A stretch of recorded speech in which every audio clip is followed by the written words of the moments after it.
It's wheels up for holiday travel, but not for everybody. 737 Maxes are up in the sky now. Would you fly them yourself? Absolutely not. They didn't understand the danger that they were walking into. Pull up. Pull up. The plane had flown into the sea, at full speed. The passengers would have, of course, been hysterical. Computers, laptops, phones would have been flying around.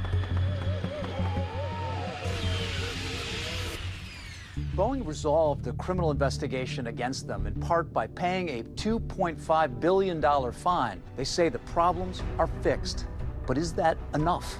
The whole point is, who killed my daughter and all of these other people on the plane, the two planes? Boeing just says, we're generally at fault, but no details. Do you think they're trying to hide all the facts? They're not trying, they are hiding all the facts. People shouldn't innocently buy an airplane ticket and then be in a flying coffin.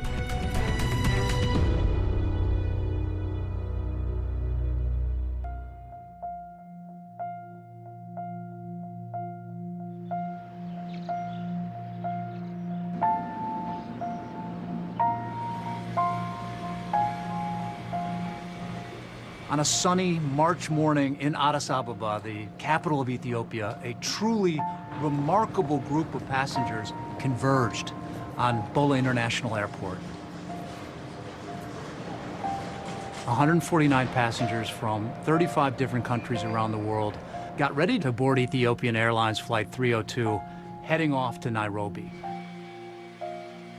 It was seemingly just packed with people who are on goodwill missions of various kinds. There was a big environmental conference happening in Nairobi, a UN environmental conference.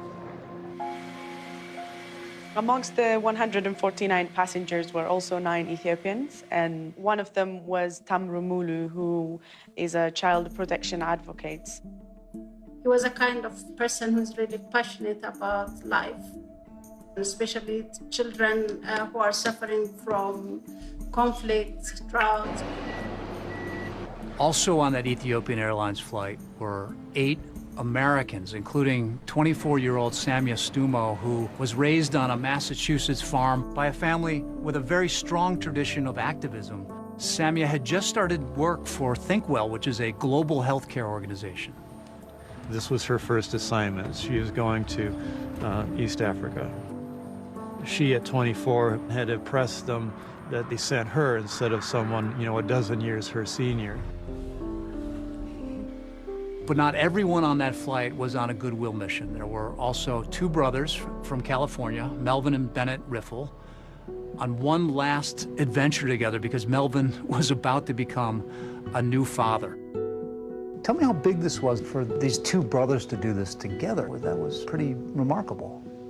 I thought so. I mean, No, I think so too. Yeah. I think it's rare that 2 brothers their age would stay close enough to want to travel with each other like that.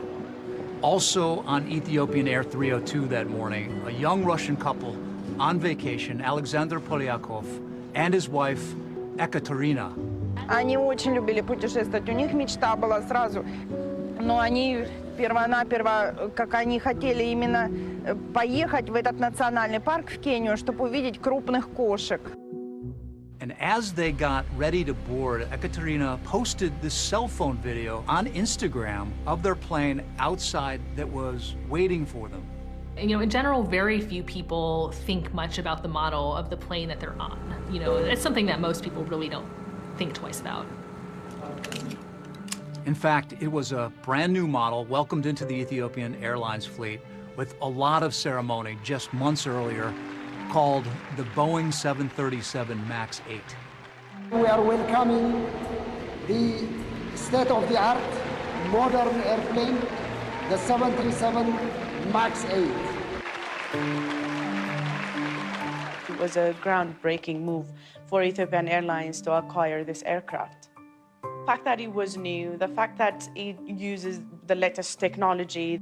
Boeing had had a track record of success, and all expectations at the time were that the MAX would just be, the next big thing for the company. But it turns out this brand new plane had a secret, unknown even to the pilots. And when it was revealed, it would not just impact Boeing in shocking and unforeseen ways, but the entire air traveling community worldwide. Boeing is an iconic American company. They're known as the king of the sky. This is a company that's at the heart of American engineering and American manufacturing. For Captain Sully, celebrated for successfully landing his crippled plane on New York's Hudson River, Boeing has long been the gold standard for passenger aircraft. Boeing had a century-long history of engineering excellence, an effective culture, good leadership. There's a saying, and it stands today: if it ain't Boeing, I ain't going. It's affirmation that Boeing has had our back for decades. This is the 707. Boeing's prototype jet airliner, capable of speeds and altitudes which will revolutionize commercial air travel. The 707 launches in the so-called Queen of the Skies, the first jumbo jet. Boeing, from that point forward, was the premier maker of passenger aircraft. By the 1980s, Boeing is unmatched in terms of its power, its reach, and those 700s planes are it. I mean, the company was so important to our country's economy, in part because it was the largest exporter in the world. I mean, they manufacture Air Force One. I don't think you can get kind of any bigger than that. But by the 1990s, Boeing started to face truly stiff competition from this European consortium called Airbus. But up until that point, Boeing hadn't really taken them all that seriously. But suddenly, they are up and coming. They've really accelerated to become the only other, at this point, major global competitor to Boeing for commercial aircraft. In late 2010, Airbus comes out with this new model that really shakes up the industry and puts serious pressure on Boeing to innovate. The A320neo, a single-aisle aircraft that had new, more fuel-efficient engines that could fly farther and for cheaper. People want to fly direct, and to do that, you need smaller, more efficient planes. Boeing was focused on the wide-body world. Airbus beat them to the chase. The A320neo. Damned if they didn't wind up becoming their fastest-selling airliner. And then Boeing's like, well, wait, what are we going to do? Boeing comes up with what they think is this really smart plan. Instead of developing an entirely new plane to catch up with Airbus, they decide to take a shortcut and revamp a model that's already on the market, saving them a lot of extra time and money. That's when they said, okay, we can take another look at the next iteration of 737. There were new engines, larger, more fuel-efficient engines being added to this aircraft. Boeing calls this new model the 737 MAX, and they promise they're going to fly more people, it'll cost less money, use less fuel, and cost a lot less to operate. United Airlines says it has cut a new deal with Boeing to build 150 737s for its fleet over the next 10 years, giving the aircraft manufacturer a leg up against its main competitor, Airbus. The Boeing 737 MAX was the fastest-selling airliner in Boeing history. Another ball out of the park for Boeing commercial aircraft. You've got United and American and Southwest all lining up to buy it, along with 70 other buyers around the world. One of the big customers early on was a young budget carrier in Indonesia called Lion Air. It was a huge deal. Tonight's Money Matters, Boeing has finalized its biggest sale ever, a $22 billion order from Lion Air of Indonesia. The 737 MAX 8 had been flying for 17 months without any incident, but then in October of 2018, suddenly, out of the blue, an alarming problem developed with one of Lion Air's brand new MAX planes. They don't realize that there's something in it that could potentially be hazardous and something that pilots and co-pilots are not familiar with. All of us are screaming like we are in a roller coaster. To be honest, I think this is my last flight and this is my last day.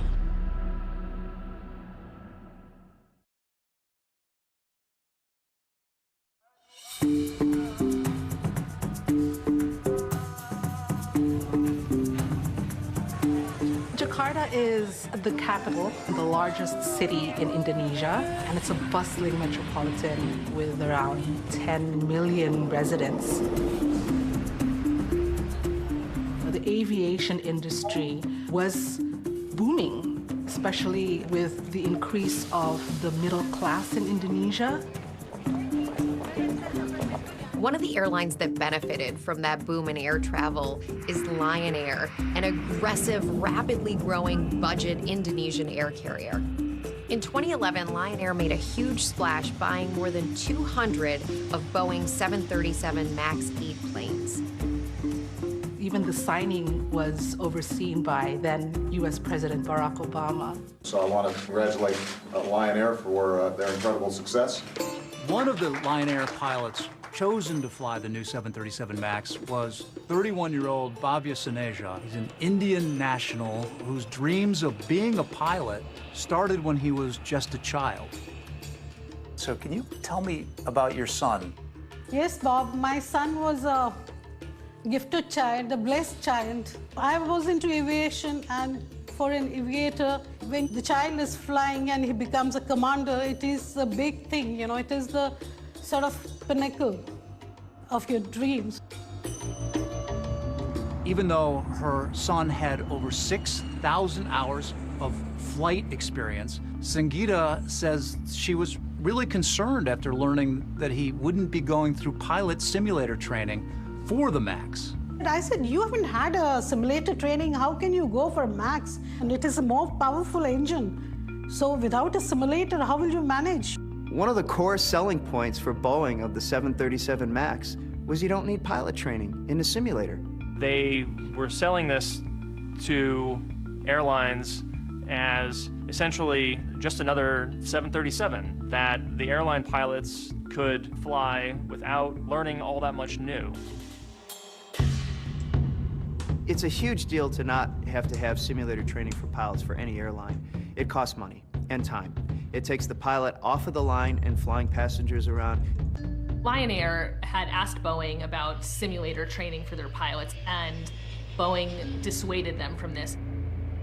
Now, according to internal Boeing documents, one of their employees ridiculed the request in a message to a colleague saying, now, Lion Air might need a sim to fly the MAX, and maybe because of their own stupidity, I'm scrambling, trying to figure out how to unscrew this now. Idiots. Well, they were mocking them because if Lion Air required simulator training, then other airlines would say, well, wait a minute.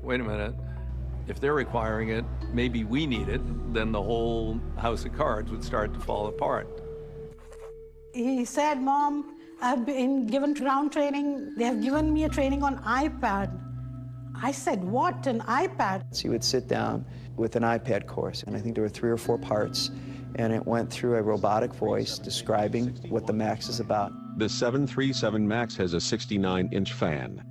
Did you see anything in it that looks, wow, that's substantial, we should probably do more training? It seemed to be enough. He trusted Boeing blindly, and that trust, you know, gave him immense confidence. He was empowered.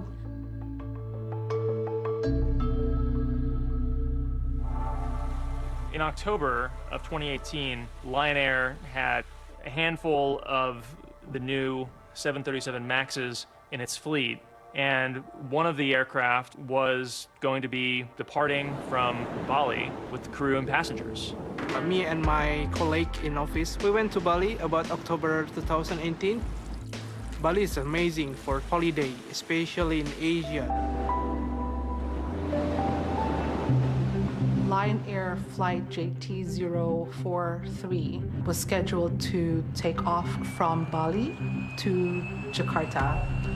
The flight was quite full of passengers, and most of them are local or domestic tourists like me. It's around 7 or 10 minutes after the takeoff, the flight suddenly feels like a fall down. It was a dive, a steep drop, 200 feet, and it wasn't something that was just caused by turbulence. All of us are screaming like we are in a roller coaster. How many times did it go up and down? Up and down 4 times. 4 times? Yes, the flight attendant who was sitting in the back they could feel it up and down in extreme way. When an aircraft is pitching aggressively downward like this aircraft was, and it may feel as if your stomach is coming up into your throat, basically, but then comes the positive G's. It'll squash you down into your seat. To be honest, I think it's almost like this is my last flight and this is my last day. It just so happened there was a third pilot traveling on the plane, and he steps in and helps them get control of the situation. Until it's landed to the airport, I can hear everyone like say, so relief. Some of the passengers are Muslim. I can hear that say, Alhamdulillah, thanks God. I cannot say it in a word. It's really relief. Yeah, I still feel a little bit shaky until now about that. The pilots were able to control it. They knew they had a problem, but they didn't understand exactly what the nature of the problem was. After the flight successfully landed in Jakarta, the pilots logged that they'd had some issues, but they'd left a lot of gaps in understanding what had happened on that flight. That left the next crew in the dark about potential problems with the aircraft. The very next day, Captain Suneja is assigned to an early morning flight out of Jakarta on that same 737 MAX, but he was given an incomplete report about what happened to that plane the previous night. These are two different flights, but the same exact plane. So it's something that spells disaster.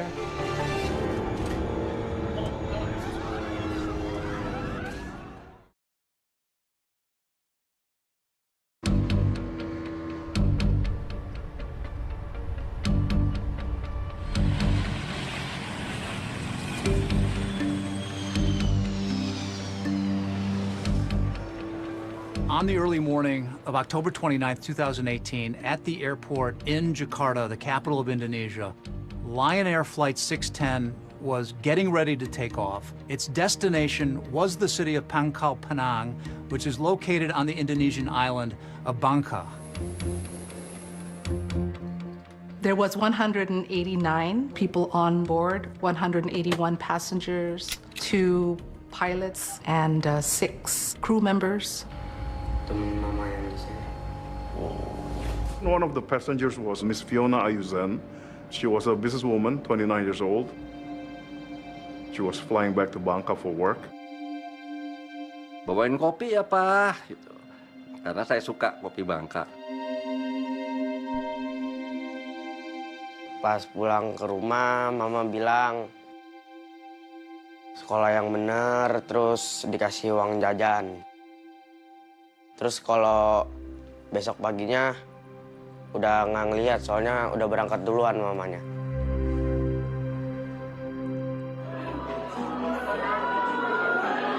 There was also another passenger by the name of Fendi Cristanto. He was flying to Bangka on a business trip and also on a personal trip. His father just passed away. Karena dia mau mengikuti sembahyang bersama dengan keluarganya untuk sembahyang orang tuanya. Pulang mau ngikutin sembahyang yang ke-21 hari. One of the passengers shot some video as they were boarding the flight. No one on board, including the pilots, had any idea that this very same plane suffered a near catastrophe in the air just the previous day. And on that video, you can see the brand new 737 MAX out the window. Lion Air Flight 610 on that same 737 MAX is taking off from Jakarta. Very shortly after the flight takes off, the pilots are struggling with the plane. The stick shaker pops off. It is loud and it is rattling in the captain's hands. There are a cacophony, a tidal wave of other distracting alerts. Airspeed disagree, altitude disagree. Pull up, pull up.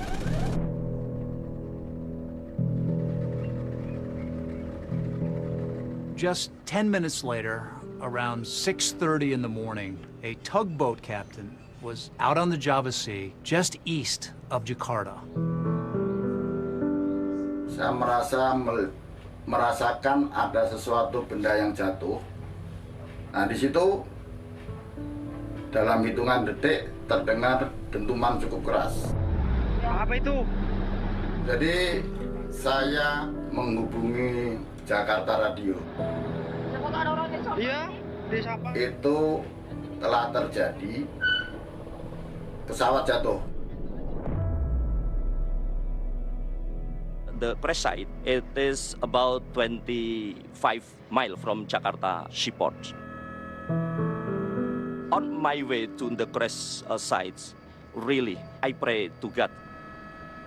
I had great expectation that everybody still alive. Arriving on scene, when I saw the debris, the small pieces of fuselage, I lost my hope. Kalau di dalam, kebanyakan itu hampir sama dengan yang ada di permukaan. Karena yang ada di dasar laut, di kedalaman itu adalah potongan-potongan tubuh ataupun bagian-bagian pesawat, entah itu serpihan, kursi.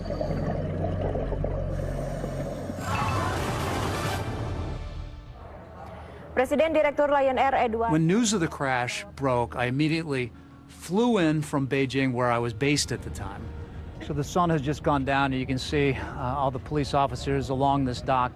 After arriving in Jakarta, our team headed out straight to the docks where the wreckage from the plane was being brought in.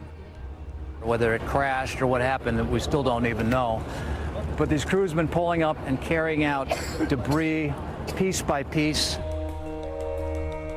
By the next day, the family members of the passengers were gathering and anxiously really waiting for word on whether their loved ones had survived the crash. Among the family members that I got the chance to talk to was the wife of that passenger who took that video of himself boarding onto the Lion Air plane just minutes before it crashed. Your husband actually was taking video of the others getting on the plane when he got on? Yeah. Yes. Can you show that to us? These are a lot of the other passengers that were on the plane? Yeah. Is there still some hope that there are survivors? Yeah, we do believe that God still control, and we still have some hope that they can find him alive. It was clear pretty quickly that the plane had flown into the sea, at full speed, and came apart with such force that there was no way anyone could have survived. Berdoa buat cepet ketemu gitu. Berdoa biar tetap selamat, tapi nggak selamat gitu. Karena benar-benar saya kerasa kehilangan. Hubungan antara Fiona dengan ibunya ini sangat dekat. Nah, begitu mendengar kecelakaan itu benar-benar down sekali. Benar-benar shock, down. Jadi 1 hari setelah pesawat jatuh, mendengar kabar ibu yang meninggal.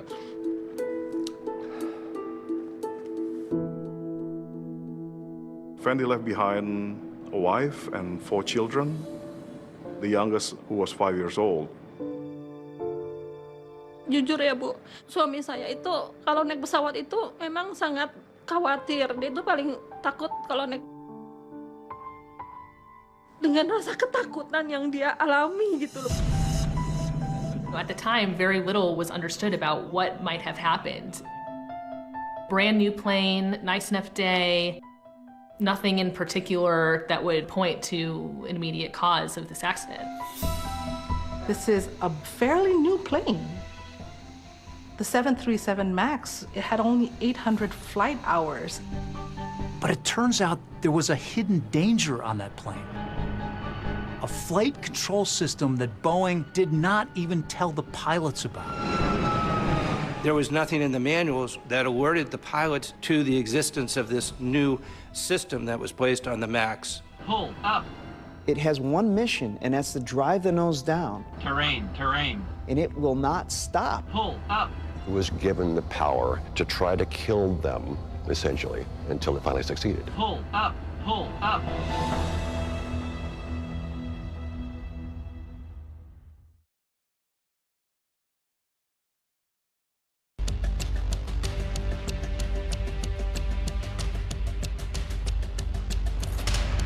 devastating plane crash in Indonesia. Lion Air jet with 189 people on board fell into the sea minutes after takeoff, leaving no survivors. So far, 24 body bags have been delivered. The jet was a new Boeing 737. I gotta say, my first thoughts were, boy, it's a brand new airplane. It must have been bad maintenance, or it must have been pilot error. A lot of Indonesians initially just saw that this was Lion Air fault. ABC's David Curley has the story. Good morning, David. George, the real thing that we need to find are those 2 black boxes, which will yield a lot of answers to all these questions. The National Transport Safety Committee found the flight data recorder on the 1st of November. It was just only 3 days after the crash.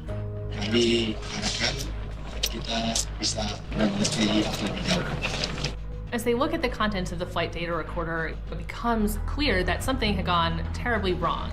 The pilots are struggling with the plane, almost in a tug of war.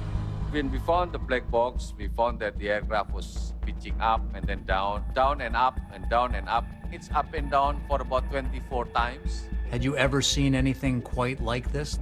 I never knew any case of the aircraft can fly up and down like this. I knew that the pilot was fighting with the aircraft.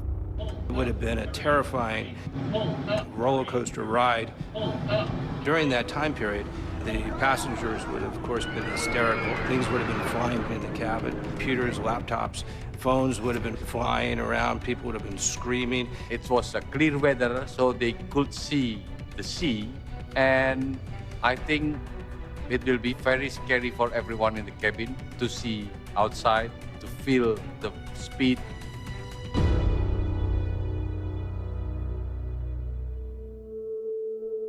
Sepuluh menit atau berapa itu?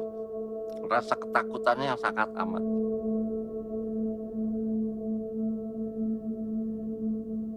Saya yakin saat itu dia sangat takut sekali, Bu, dengan pesawat yang goyang seperti itu. Saya bisa ngerasain juga. When the cockpit recorder was eventually recovered, it was revealed that pilots were rifling through the pilot manual, trying to apparently figure out what to do. They're turning the pages to find out what the hell it is, why the aircraft is going down. They start shouting about which procedure should do. They knew that they were having serious problems, and they just screamed the name of God. That point of time, that only pain he must have felt was the sense of failure, that he's not able to save others. Except that he was a brave child, you know.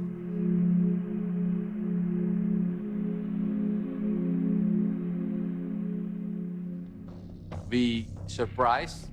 It's very strange that the aircraft doing that way.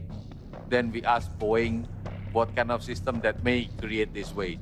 What Boeing revealed to investigators came as a complete surprise. It turns out that Boeing had installed a flight control system on the 737 MAX that had the power to take control of the plane from the pilots without them even knowing about it. The program was called MCAS. MCAS, Maneuvering Characteristics Augmentation System, and that this system, under certain circumstances, can trigger in such a way that it will cause the airplane to nose down. Why did Boeing put this MCAS system? What was it for? It's a mystery not only for us, but also for the pilot and co-pilot on board the plane. So the reason they put MCAS on the airplane was because they put these brand new huge engines on an old airframe. In order to have sufficient ground clearance, they moved the engine further up above the leading edge of the wing and further forward, and that changed the way the airplane flew. And this effect of the engines came in and the airplane starts to want to pitch up all by itself. The idea was to provide something that would offset that pitching moment or causing the nose to come up. When the plane computers think the plane is in danger of a stall, so in very basic terms, MCAS pushes the plane's nose down by automatically triggering the rear horizontal stabilizer.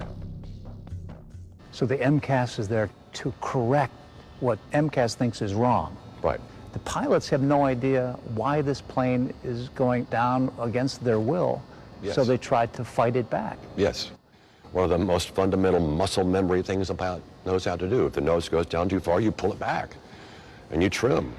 And this battle goes back and forth a couple of dozen times. So it was MCAS, it was the computer against the pilot. Yes, and the way MCAS was designed, it was given the control authority to do it as many times as necessary. In other words, it was given the power to try to kill them, essentially, until it finally succeeded. Boeing's revelations about the MCAS system and what caused it to activate on the Lion Air flight in the first place would cause an uproar in the pilot community. And it would all lead to a secretly taped meeting where Boeing was recorded telling pilots that MCAS was being fixed. Those are going to be relatively straightforward software changes that we expect we can get out in a fairly short period of time. We want to make sure we're fixing the right things. But while that was happening, the plane would continue to fly. They were rolling the dice with the lives of the global traveling public.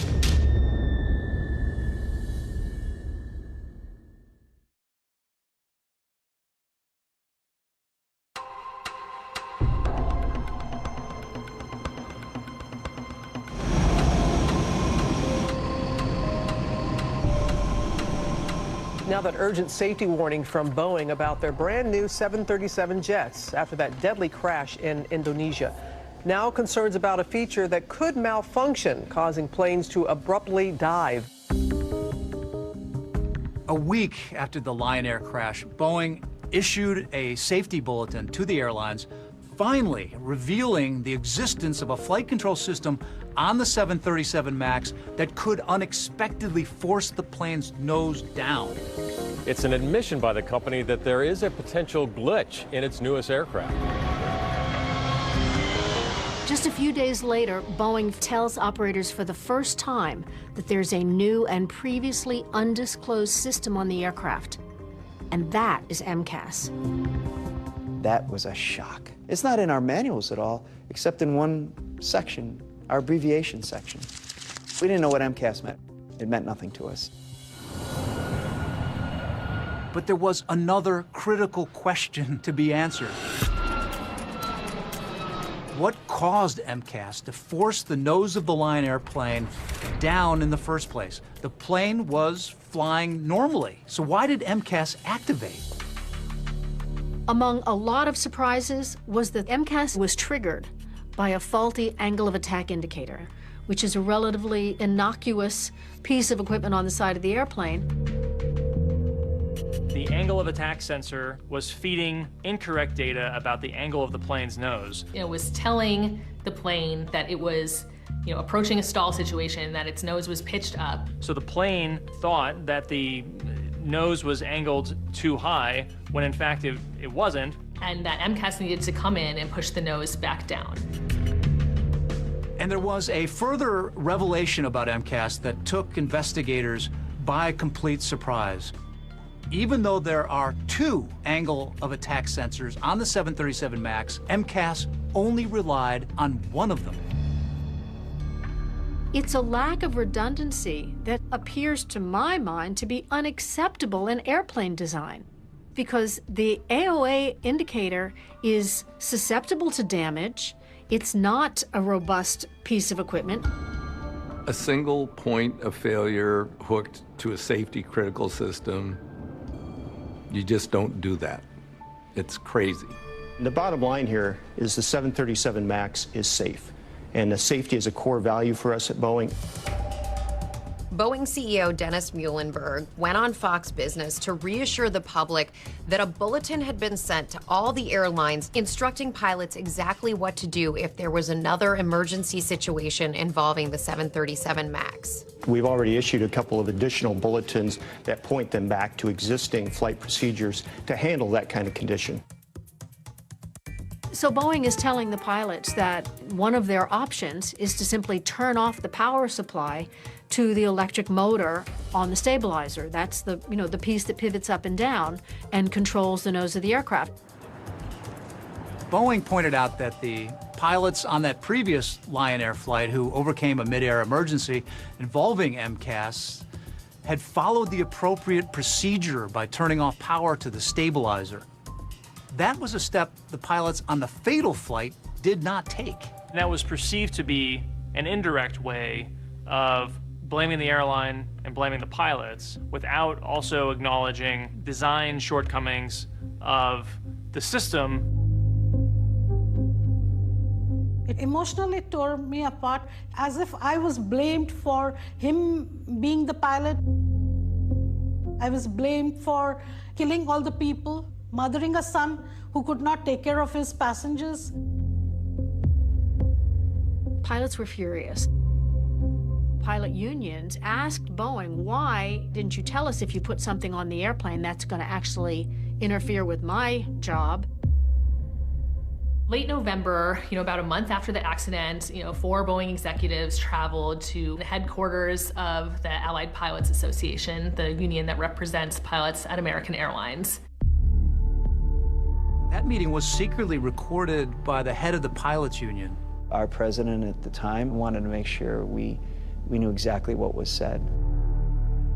We flat out deserve to know what is on our airplanes. I don't disagree.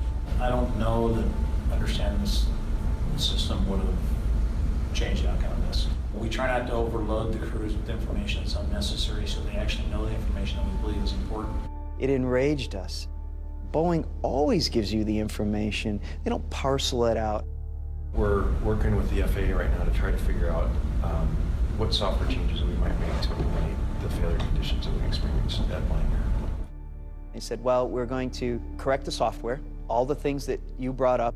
Those are going to be relatively straightforward software changes that we expect we can get out in a fairly short period of time. Weeks, not a year, but a couple, maybe 6 weeks-ish. But the question I have for you is, do you feel comfortable that the situation is under control today before any software fixes are implemented? Absolutely, definitely. They were taking a gamble with keeping that in the air. They had such a big bet on the 737 MAX. They had staked their reputation, they had staked their financial future on it.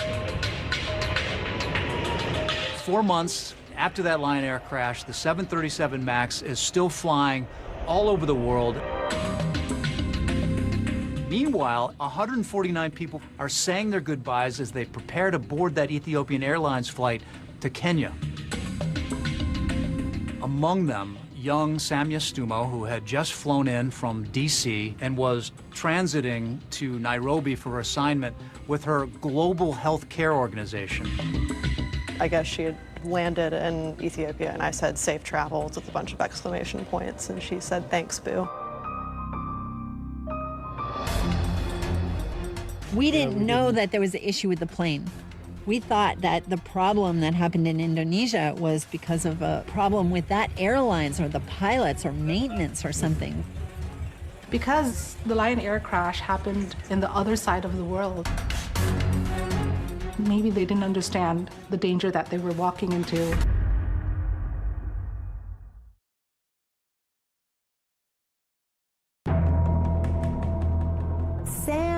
Samia, where are you? Where are you, Samia? Boeing killed my daughter. We're not afraid of anybody.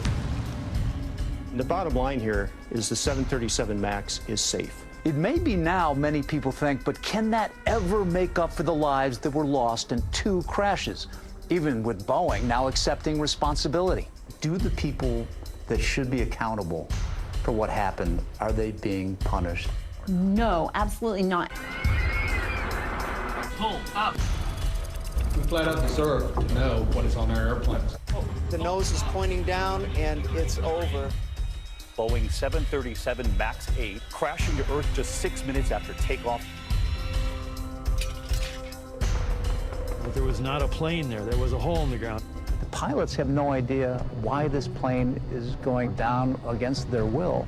She was. In January 2019, Samia had landed a dream job in Washington, D.C. with a global public health organization called ThinkWell. Just a few months into her new job at ThinkWell, Samia gets her first assignment to go overseas. They were going to send her over to East Africa in March of 2019, where she was going to help set up some new offices. This is the kind of thing that a relatively seasoned person is usually put into, and someone like Samia, without much experience in this, we were just so blown away by her that we felt that she had the acumen to be able to figure this out. As Samia got ready for her Africa trip, perhaps the last thing on her mind was the tragic crash in Indonesia just a few months earlier of a Boeing 737 MAX plane, killing everyone on board. And now we're going to turn to that chilling report about the Lion Air crash. From the moment the flight took off, pilots fought a tug-of-war with an automated system that repeatedly pushed the jet's nose down. After the crash, concerns had been raised about a new flight control system Boeing had installed on the plane called MCAS. Maneuvering Characteristics Augmentation System. This system, under certain circumstances, can trigger in such a way that it will cause the airplane to nose down, independent of the pilot's judgment. It turns out there was a defective sensor on that Lion Air plane that accidentally triggered MCAS to activate and caused the plane to repeatedly go into a dive before it finally crashed. After Lion Air, there was not a lot of urgency. I think it was sort of easy to dismiss it as a one-off. I would say it pretty quickly faded from view for the majority of the traveling public. On March 10th, 2019, Samia left D.C. for Addis Ababa, Ethiopia, where she would be transferring to another plane on her way to her assignment in Kenya. So there's 149 travelers from around the world, and they're about to get on the newest Boeing airliner, the 737 MAX. They have no idea of the danger.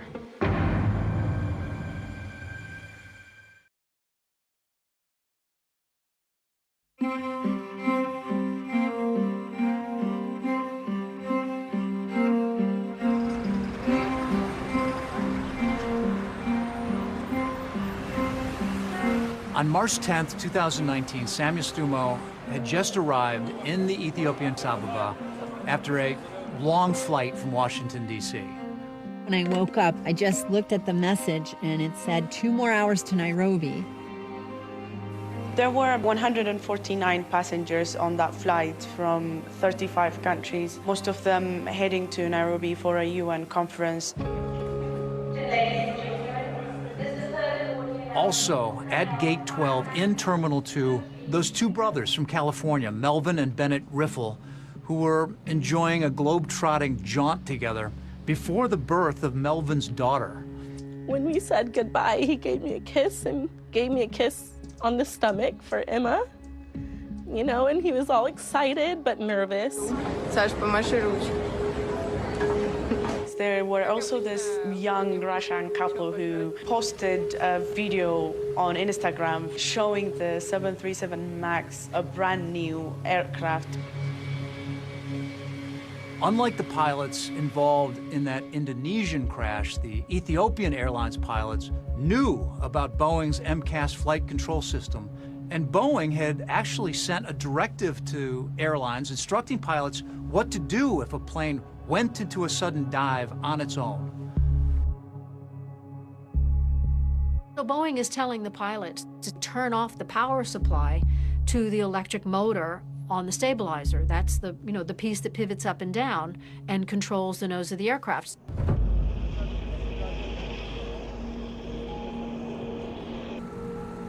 It was a bright Sunday morning. The plane took off at 8:30.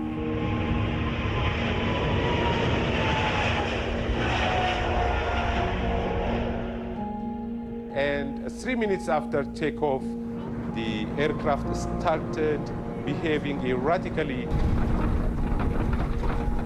Their instruments start to show different readings. Pull up.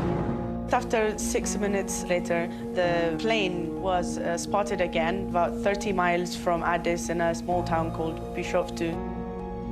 Tashkarakaru dubani imboba. Dubani imboba. Ara dufe durani mata sol qaba mata sol qaba. Yeroo lafa udoo gawwan sagalee guddaadhaa fi haara guddaatu samiitti ol ka'e.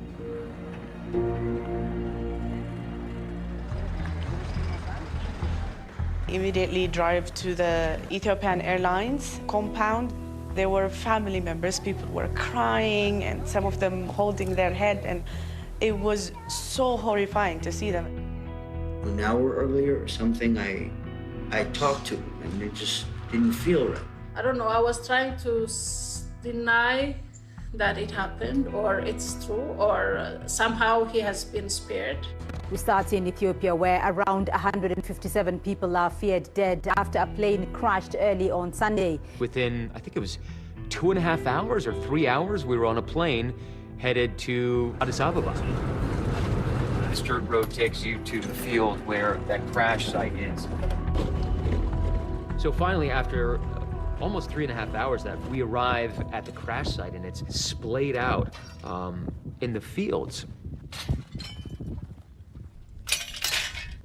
Right next to the debris field, you have the smell of jet fuel intermingled with the smell of death. And you can see those workers picking through everything, trying to ensure that they don't miss any key parts of the plane. The plane came down at such an enormous rate of speed, basically as fast as a cruise missile flies, that it essentially disintegrated into that hole. You can tell how violent that impact was, how shredded these metal components are. But you also have to remember that there is more difficult work here for a lot of these workers here, and that is dealing with the people who are on these planes. And everywhere you go, you see shredded bags and personal effects.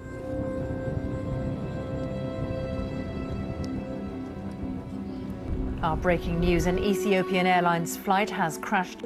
With victims from 35 different countries on board, grief resonates all around the world, including in a small seaside town in Russia. Ну, просто очень обидно, когда такие дети на взлете, так сказать, и на взлете своей карьеры, на взлете всего погибают. In the Northern California town of Redding, a phone rings in the Riffle home. It was the embassy in Ethiopia. I said, I know why you're calling. Is it both boys? And they said it was. It's something you can't believe when you hear it.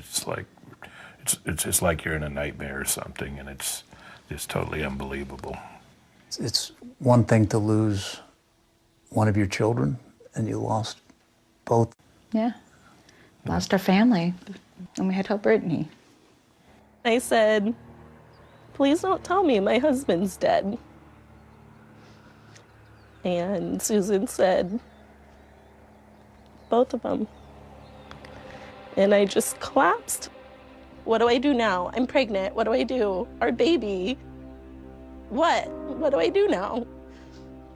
And word of the terrible crash also travels to a family farm nestled in the Berkshires in Massachusetts. I turned on the BBC. It said that a plane had crashed. I remember I couldn't breathe. Then I woke up, Michael, and he told me, what are you talking about? That's impossible. That's what he told me. Can't be true. My sister is not going to die in a crash. It doesn't fit into your world. And we thought, oh, well, maybe she survived. We needed to get to Ethiopia right away to help her. We had to be there. And we had to protect her. We got in a car and we headed for JFK. Got on the flight, and along the way, along our journey, we learned that there were no survivors because we kept looking at the news.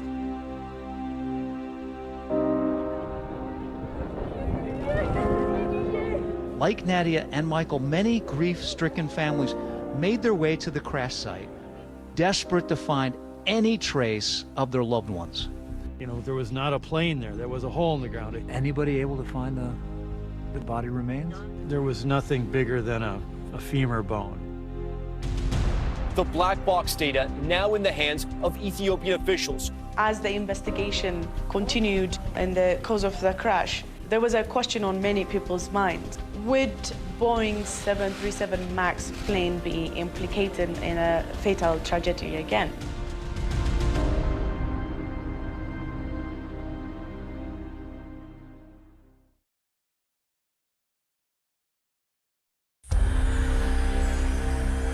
The Boeing 737 MAX 8 crashing to Earth just 6 minutes after takeoff in Ethiopia. First Indonesia, now Ethiopia.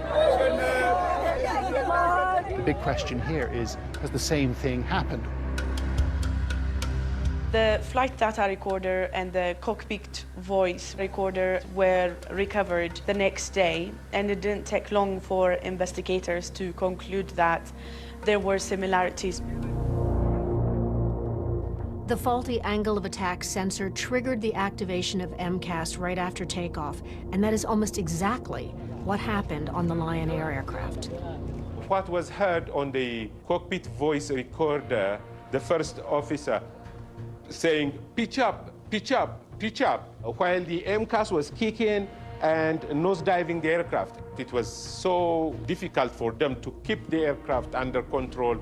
Despite similarities between the two crashes, this time there was a huge difference. Not only the Ethiopian Airlines pilots knew about MCAS, they also followed Boeing's instruction on how to disable it. The crew performed all the procedures repeatedly provided by the manufacturer, but was not able to control the aircraft. This was actually pretty shocking because Boeing had been suggesting that overcoming an erroneous MCAS activation was pretty straightforward. If that was the case, why did this second accident happen? To better understand why those pilots could not recover control of the plane, we asked two experienced American Airlines pilots and members of the Allied Pilots Association to take us through what might have occurred in that Ethiopian Airlines cockpit based on information from the black boxes. So in here, what will we see? In this airplane, while it is not a MAX, the displays are very similar, but what's unique about the MAX in this case is the MCAS. I'll be kind of simulating the MCAS with my electric trim switch to show what the MCAS would be doing. So now we're going to take off from the capital of Ethiopia, Addis Ababa, heading to Kenya. Yep. Shortly after the takeoff, faulty data from the plane's angle of attack sensor triggers a myriad of false alerts in that cockpit. Seconds after you take off. Altitude disagree, airspeed disagree. The stick shaker is shaking continuously, very loud. This will not stop throughout the entire flight. In the middle of all these distractions, MCAS suddenly activates. MCAS is firing. Starts to push the nose down. I'm pulling back, and then I trim up, get a little bit of trim up on it, and the MCAS kicks in again. The MCAS is more powerful and fast than what the pilot can do, so it'll always win more. It was at this point that the Ethiopian Airlines pilots followed Boeing's instructions and cut off electronic power to the stabilizer in the plane's tail. So you realize that MCAS is not working. But the problem now is that the nose is so far down, they're having trouble holding it back, yeah. MCAS had left the plane in such a precarious position that the pilots did not have the physical strength to manually pull it out of that deep dive. Now the stick is getting very, very heavy. So the captain says, pull with me, which is basically saying, help me. I've got a lot of weight on this, but I have no trim to do it. I go, okay, manual trim. Okay, and I'm trying, but it's not working. I can't hold it back. Unable to control the plane manually, in a last-ditch effort, the Ethiopian pilots decided to turn the electronic stabilizer system back on. The MCAS fires, and this fire goes and goes. I'm pulling back, a little bit of trip. And now the nose is pointing down and it's over. Stop the sim. They're headed toward the ground. They turn those switches back on, which is not in a checklist, but welcome to the battlefield. You're staring at the ground and you don't know what else to do. Do you ever think about what goes through the mind and the heart of pilots when the plane is going down? Yes, I don't like to think about that. I think that's everyone's worst nightmare. It's hard. But they fought. They fought. They did what pilots do. The system let them down. The system let them down. Unlike with Lion Air, the Ethiopian Air crash has sudden and swift repercussions for Boeing. Ethiopian Air immediately grounds their entire MAX fleet, and like a domino effect, countries around the world start grounding their fleets. All of us at Boeing are deeply sorry for the loss of life in the Ethiopian Airlines Flight 302 and Lion Air Flight 610 accidents. Boeing was saying that they were working on adding safeguards to MCAS to make a safe airplane even safer. Would the accident have happened without MCAS, though? You call it a link. It's a chain of events, right? There is no singular item, it's a chain of events. But what you came up with in the end was flawed, was it not? We've designed the MAX to have the flying qualities that were desired in the hands of the pilots. The MCAS system is part of that design effort. Corporations always see profit, always see brand protection. They will not easily admit their wrongdoing, even where it is very evident. And that was the case with Boeing at that particular time. 346 people died. Can you answer a few questions here about that? He's sorry that we lost our family members. He doesn't take any accountability for having caused their deaths. If Boeing thought that Nadia and Michael and the other victims' families were going to just quietly go away and not try to hold the company accountable, they could not have been more wrong. It was amazing to behold these two people from this farm in western Massachusetts coming down to take on really one of the biggest corporations in the world. Mr. Stumo, thank you for your presence today. Boeing killed my daughter. We're not afraid of anybody.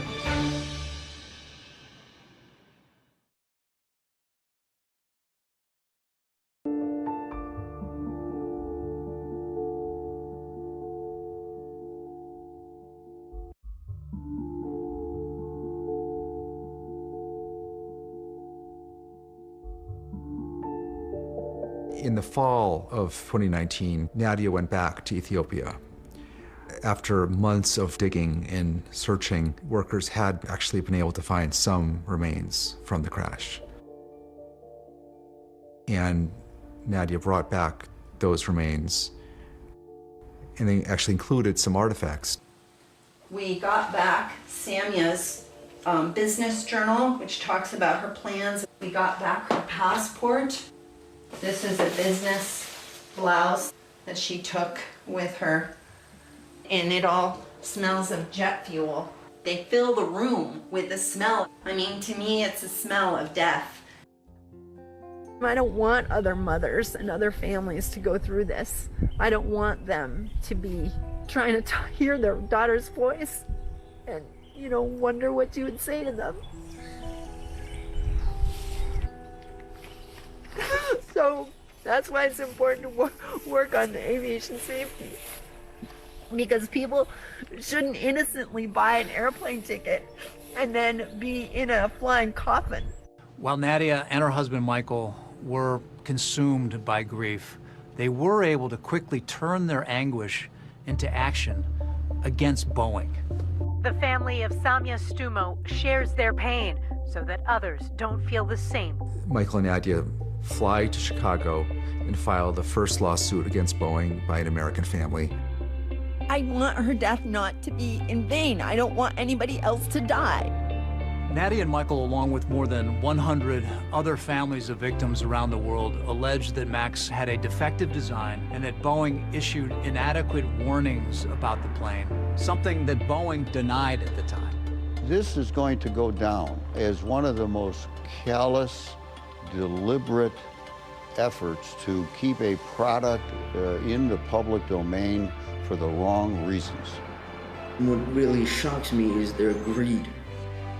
I don't know how they can still, you know, sleep at night. But there was a second front in Nadia and Michael's battle against Boeing. They and the other families were determined to take part in the congressional hearings into what went wrong with the 737 MAX and make sure that another crash never happened again. We have 3 generations of farm advocacy in my family, and Nadia, of course, has, you know, Ralph Nader and her family and that advocacy. People should not fly this plane if it's ungrounded.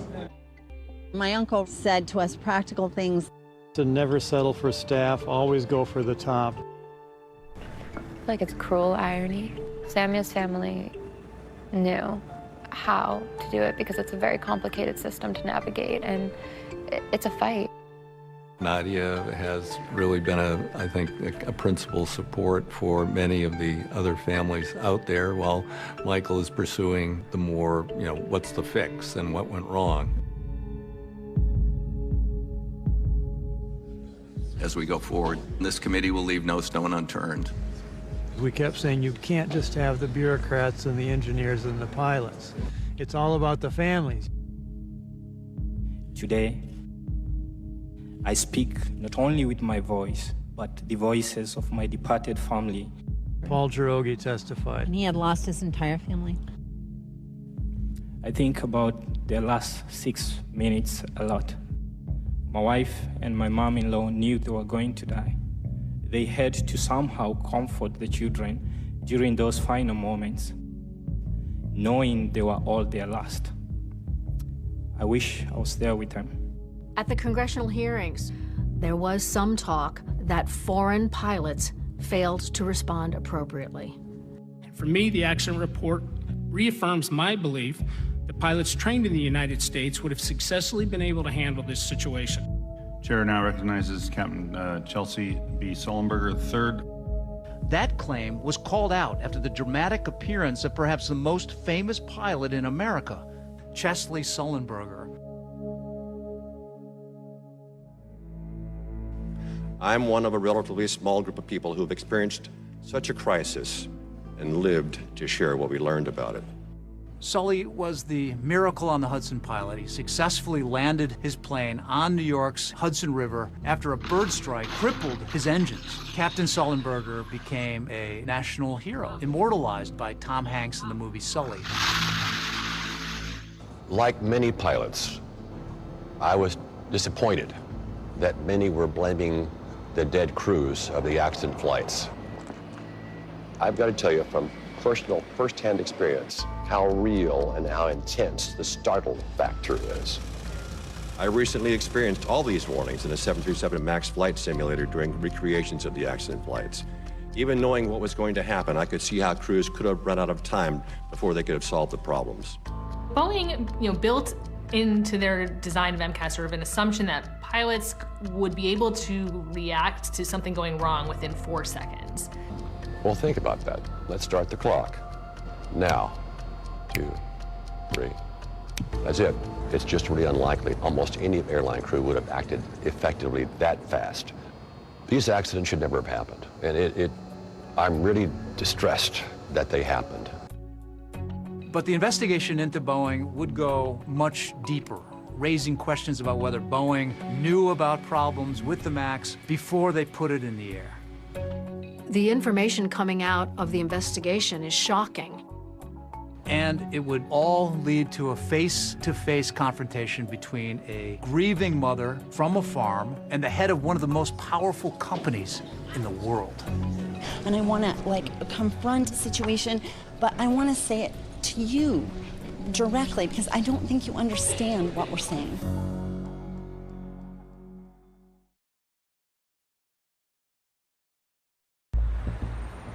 The things that are coming out of the investigation are shocking. Shocking about what Boeing knew and what it was saying internally. The House investigation concluded that the safety of the flying public was put into jeopardy by Boeing's pressure to compete with Airbus. The committee uncovered emails and communications showing that there had been lower-level employees who raised questions several times about MCAS.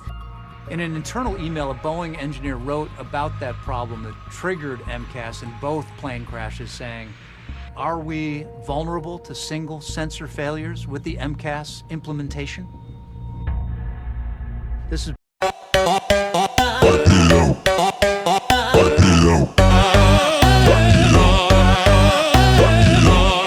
Funk Brasília, saca, saca, saca, saca, Funk Brasília, saca, saca, saca, saca, Funk Brasília, saca, saca, saca, saca, Funk Brasília, saca, saca, saca, saca, Funk Brasília, Brasília, Zilha, Zilha, Funk Brasília, Zilha, Zilha, Zilha, Funk Brasília, Funk Brasília, Funk Brasília, Zilha, Zilha, Funk Brasília,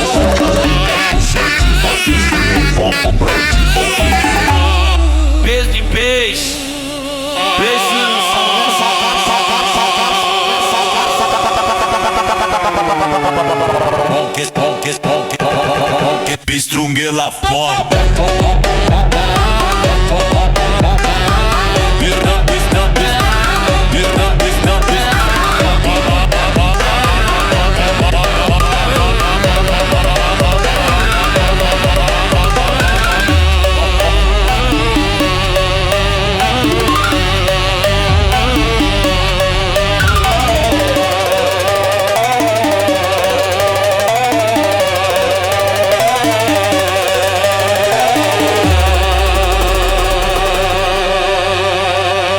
Boeing employee wrote, "Frankly, right now all my internal warning bells are going off, and for the first time in my life, I'm sorry to say that I'm hesitant about putting my family on a Boeing airplane."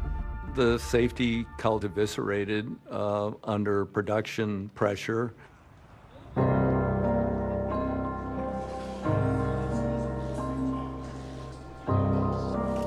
For the first time, and on tonight's one-year anniversary of the first 737 MAX crash, Boeing CEO Dennis Muilenburg faced Congress.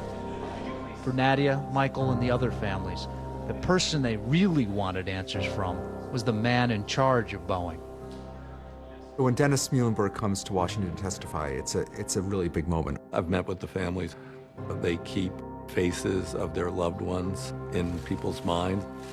They're not going to be forgotten. I, too, would like to acknowledge the families that are here with us today. And again, wanted to tell you I'm sorry. We are deeply, deeply sorry. And we'll never forget.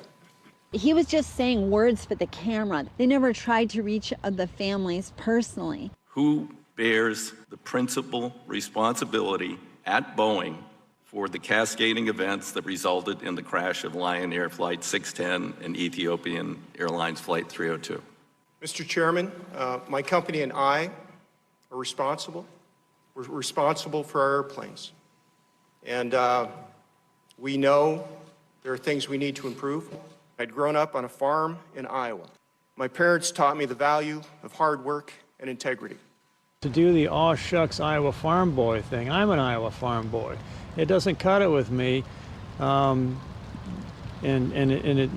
it was grating. Mr. Muilenburg, I have a question, because I probably won't get to ask it another time.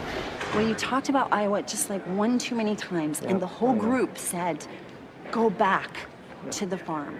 Go back to Iowa. Do that. You're not the person anymore to solve the situation. But I want to say it to you directly, because I don't think you understand what we're saying. I respect that. I really do. In the end, it's about safety. And Even if you're not capable of doing that. I respect your inputs there. I just tell you, we are very focused on safety. And you have. I wanted to pierce through to the human being. Imagine being in our shoes.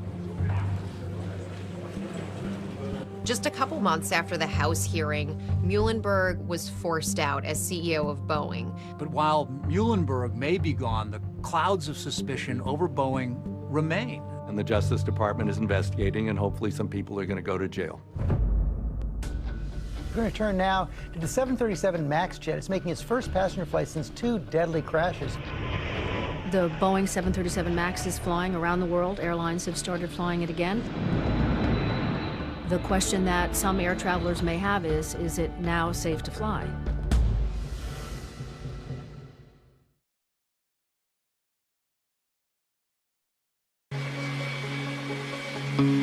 Tonight, Boeing 737 MAX jets are back in service. American Airlines today flying the first paying passengers in the U.S. since the fleet was grounded nearly 2 years ago. The 737 MAX is back in action. Airlines are choosing to put the 737 MAXs back in the air. They waited a long time for that airplane. I have the utmost confidence in the safety of this aircraft. I didn't feel unsafe at all getting on the plane today.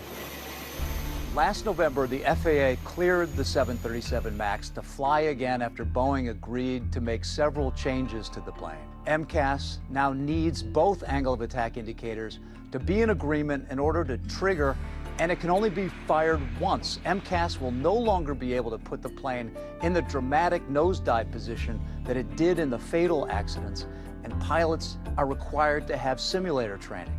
I do think the 737 is a safe airplane. I'm happy to fly on the 737. I have no issue about that. And I think it's going to be a great airplane. I really do. Now that these MAX planes are up in the air again, what do you think about what's happened? The MAX plane is still dangerous. I know definitely that the planes are still unsafe and I can't get on this plane. But while Boeing may have successfully relaunched the 737 MAX, there is still the question about whether the company will be held accountable for those 2 fatal crashes of the plane. The Justice Department has launched a criminal investigation into the plane's development. The criminal investigation began before the second accident. It began in 2018. Prosecutors were trying to find whether or not Boeing had lied to the FAA. They spoke to, obviously, a number of Boeing employees. But to the shock and dismay of the victims' families, this January, the Department of Justice suddenly announced that it was allowing Boeing to resolve the criminal case. In exchange, the company acknowledged that it engaged in a conspiracy to defraud the United States. Boeing will pay $2.5 billion in a settlement over its 737 MAX planes. You have to pay a very large financial penalty, $2.5 billion, but you never have a criminal conviction. The airlines get $1.77 billion. The victims who died in these 2 crashes and their heirs are getting $500 million. The only fine here that goes to the government is less than 10%. I was just outraged. How is it that Boeing cannot be held to account by our justice system? And the agreement seems to allow Boeing off the hook. It states the misconduct was neither pervasive across the organization, nor undertaken by a large number of employees, nor facilitated by senior management. I find it interesting that the prosecutor says there's no pervasive wrongdoing at Boeing. Meanwhile, the House committee investigating the 737 MAX disasters finds people went to Boeing with their concerns about safety, and those concerns were not heeded. Former Boeing test pilot is expected to face criminal charges in connection with the safety probe. The only criminal charge resulting from the DOJ investigation is against Mark Faulkner. He's the chief technical pilot for Boeing who wrote those emails about tricking the FAA. So Faulkner is the one on the frying pan right now, and the only one on the frying pan. Faulkner was charged with deceiving safety regulators and faces decades in prison if convicted. He has pled not guilty. This tragedy deserved a search for the truth, not a search for a scapegoat. The truth will show that Mark did not cause this tragedy, Mark did not lie, and Mark should not be charged. He did something terribly wrong, supported by the company he was working for. I hope that Mark Faulkner's attorney will prevail in showing how many people were involved in this. People read about air accidents and they think about the victims and they think, oh, geez, that's so sad. That's so sad, and it is. But I think what goes unappreciated is the fury of someone who must see that they've lost a loved one or many loved ones, and the culpability lies right there, and they will never get that justice. I think it's worse than grief. But for the parents of Samia Stumo, there's much more to their daughter's legacy than just anger at Boeing. There's a fellowship project in my daughter's name, and we have 5 young women doing global health projects in their countries. And these young women are emerging leaders like Samia was. So you're doing the kind of work that Samia was doing? Yes, I wish she could do it herself. We're going to make sure that Samia's effect in the world in terms of helping human beings is multiplied.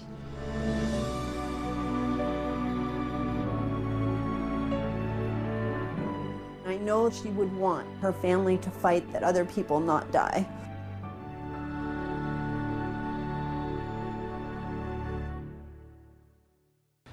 Those fellowships a fitting legacy. And we should also point out tonight that in the civil suit that's been filed against Boeing by the victims' families, Boeing has accepted liability for the crashes and agreed not to blame the pilots. In fact, they have admitted that Boeing itself was at fault.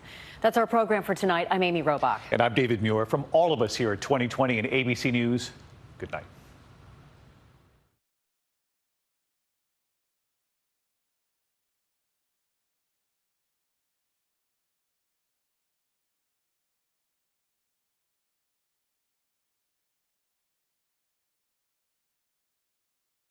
show you how easily it can be done.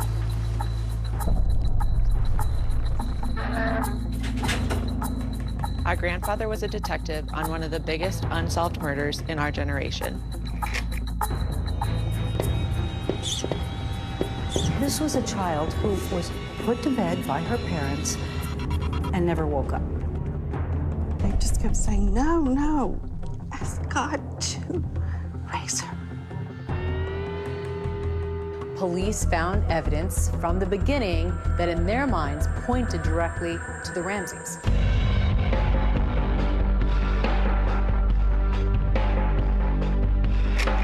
They knew at the time that there was DNA and that it was not the Ramsey's DNA.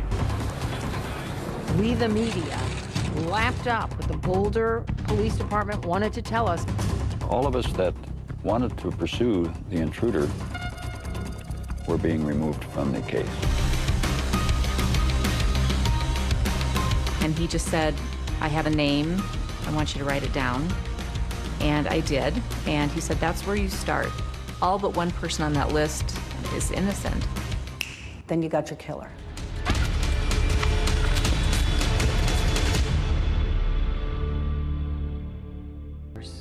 Until the day we die, we'll be looking for the person that murdered our daughter.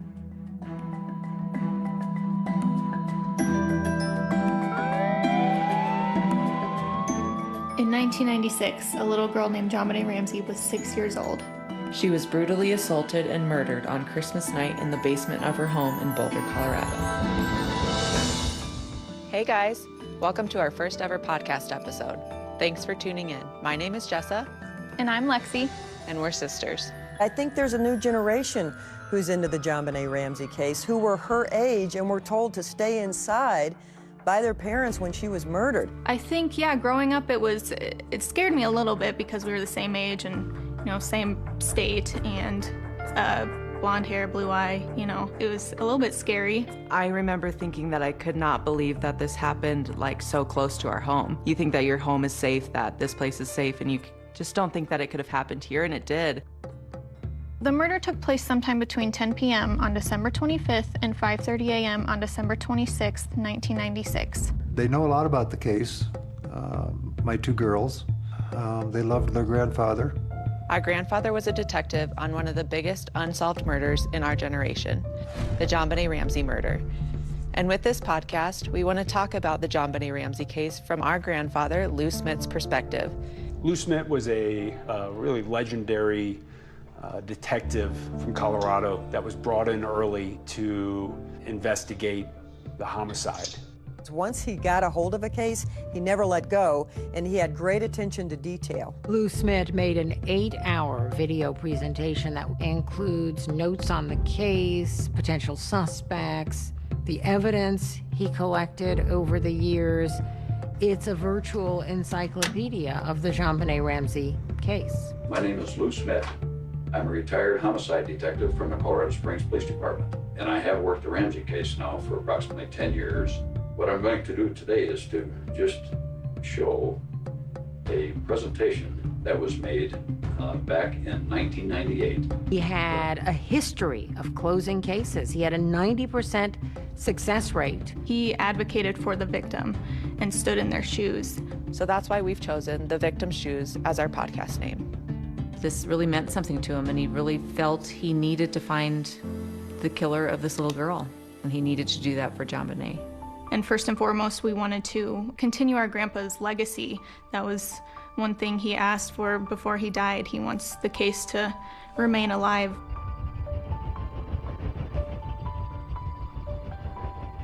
There's a saying here in Colorado that Boulder is 30 square miles of fantasy surrounded by reality.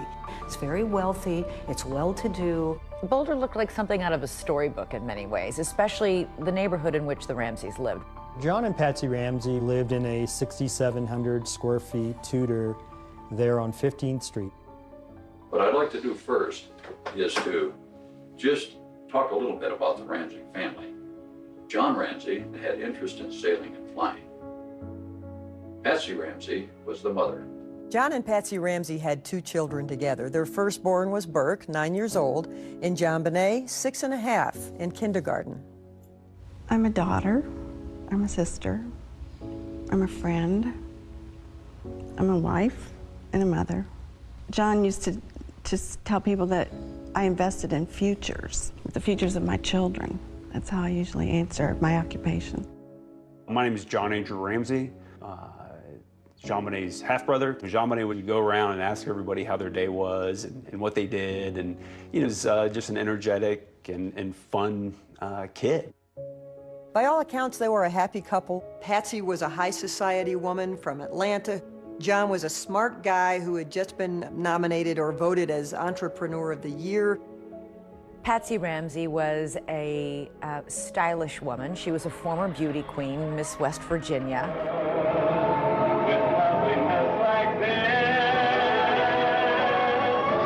Oh, that is interesting because the case had gained so much attention because JonBené was in pageants. By the time JonBené was 4 years old, she was in the pageant system with big hair and lots of makeup.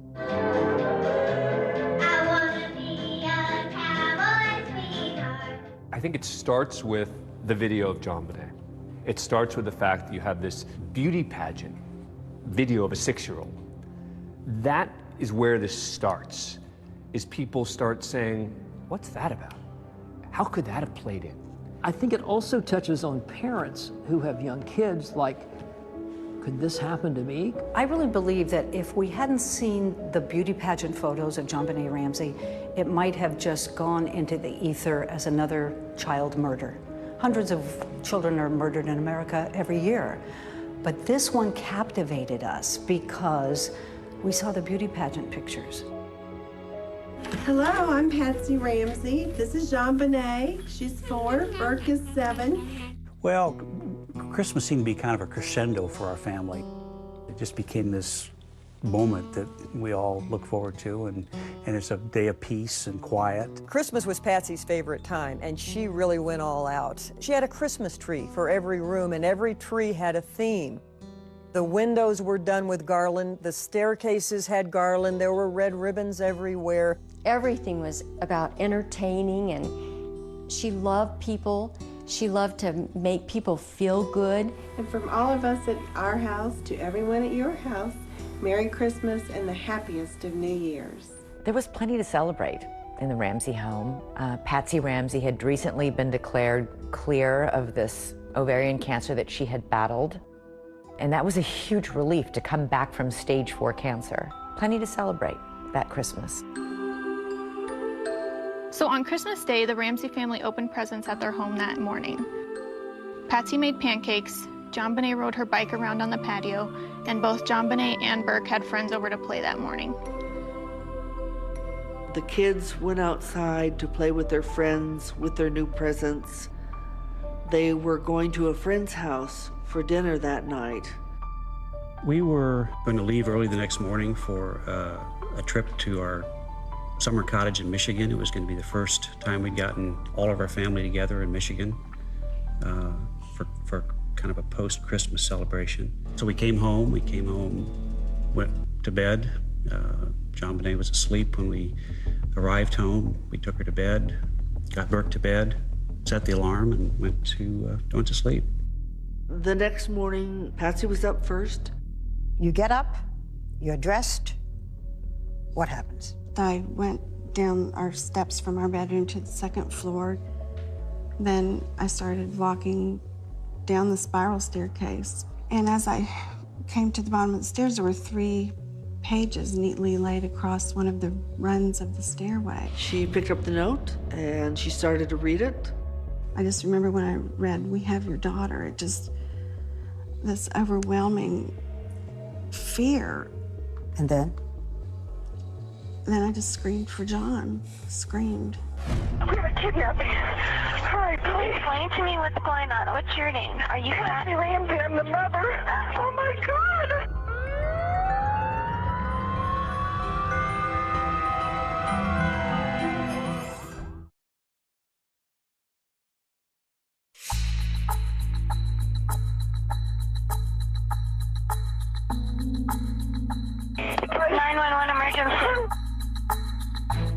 I was the call taker that night shift when the call came in. Police. What's going on? 515th Street. What's going on there, ma'am? We have a kidnapping. Hurry, please. Explain to me what's going on, okay? There's a note left and our daughter's gone. There's a ransom note here. It's a ransom note? Oh my God! Please. She's hysterical. She says there's a kidnapping. Please. I'm sending an officer over, okay? Please. Do you know how long she's been gone? No, I don't. Please, we just got out. Is she right here? Oh my God, please. The note said, if you do anything, if police come, if FBI come, your daughter will die.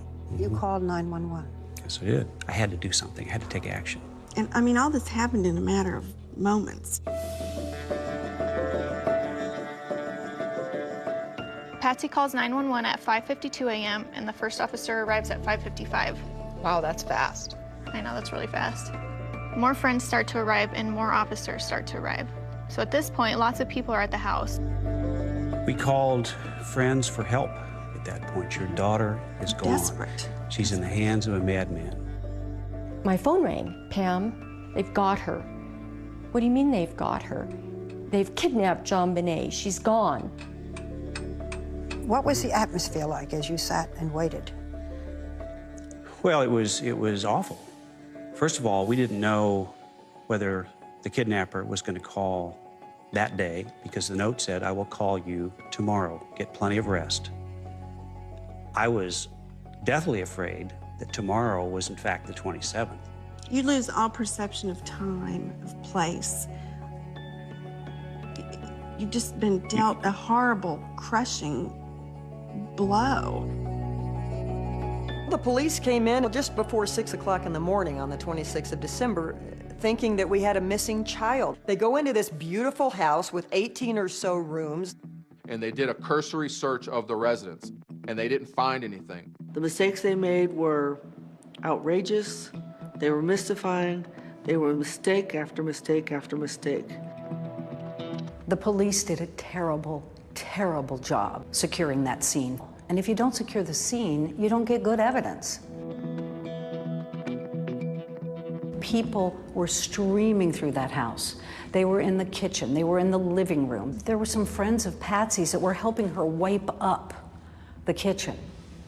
There could have been fingerprints there. You had friends that were Windexing the sink and washing dishes. And People were making toast in the kitchen. And yes, a kidnapping is a crime scene, but we were so focused on getting JonBenet back. That was the task. What we have learned is that everyone should have been sequestered into an area so that people weren't roaming around the house.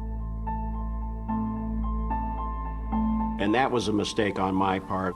The reason I didn't is because these people were the Ramsey's support system. There was no information at all to indicate the family was involved at that point.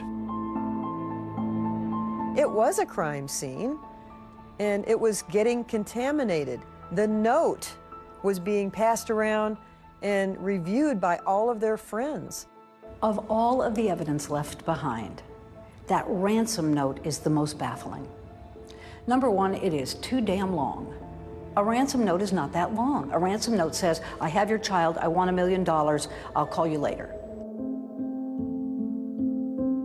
This is the infamous ransom note. It begins, Mr. Ramsey, listen carefully. It was 3 pages long, and some people believe that a kidnapper that was truly kidnapping somebody would have written a very direct and to-the-point ransom note. 3 pages? What was that about? That ransom note was the War and Peace of ransom notes.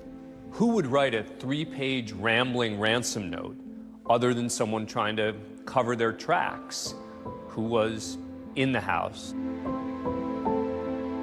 It's the weirdest ransom note I've ever read. You will withdraw $118,000 from your account. $100,000 will be in $100 bills and the remaining $18,000 in $20 bills. You think about this number and how is it relevant? And it's relevant because John Ramsey got a bonus from his company for $118,000. How many people knew that? I'm going to guess not a lot of people. Our grandpa compared the note to some examples that he found in movies. John? The movie Ransom was playing in Boulder. I have your son. Oh, Jesus. I want $2 million. Oh, God. In that particular movie, a fat cat industrialist, his son was kidnapped. There's a lot of the same verbiage in this note as was in even the note that was written in that particular movie. If we catch you talking to a stray dog, she dies. If you talk to anyone, I don't care if it's a Pekingese pissing against a lamppost, the girl dies. You and your family are under constant scrutiny as well as the authorities. Don't try to grow a brain, John. Do not attempt to grow a brain. Our guy's a real watcher of that particular type of movies. Dan, what does this tell you in terms of evidence? First of all, that someone felt comfortable spending the time writing this long note in the house. And whoever wrote the note is about to go from a kidnapping suspect to a murder suspect.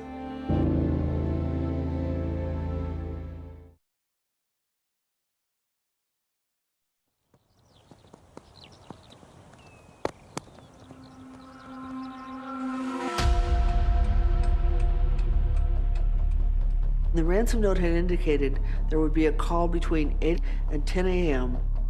And the police had prepped me on how to respond on a phone call, and it's very important that you hear John Bonet's voice. Police officers were leaving at 9:30 and 9:45 before that time period of the phone call had even expired. One lone detective was left on the scene. Detective Linda Arndt is left behind in the house with John and Patsy Ramsey. She didn't have extensive homicide experience managing a kidnapping and what was about to unfold. This was likely pretty overwhelming for one lone police officer. Everyone is cleared but the family friends, victim advocates, and the detective. So nobody was cleared. Yeah, that doesn't make sense to me because everyone should be cleared from the scene. The house is full of people. And so this is a crime scene that is now being destroyed piece by piece. I was praying. Linda Arndt had said to me, we're hopeful that the kidnappers will just drop John Bonet off someplace. And I kept looking out the window, clutching this cross and just imagining that she was going to come running down the street. They're waiting for a telephone call from the kidnapper. What's going to happen next?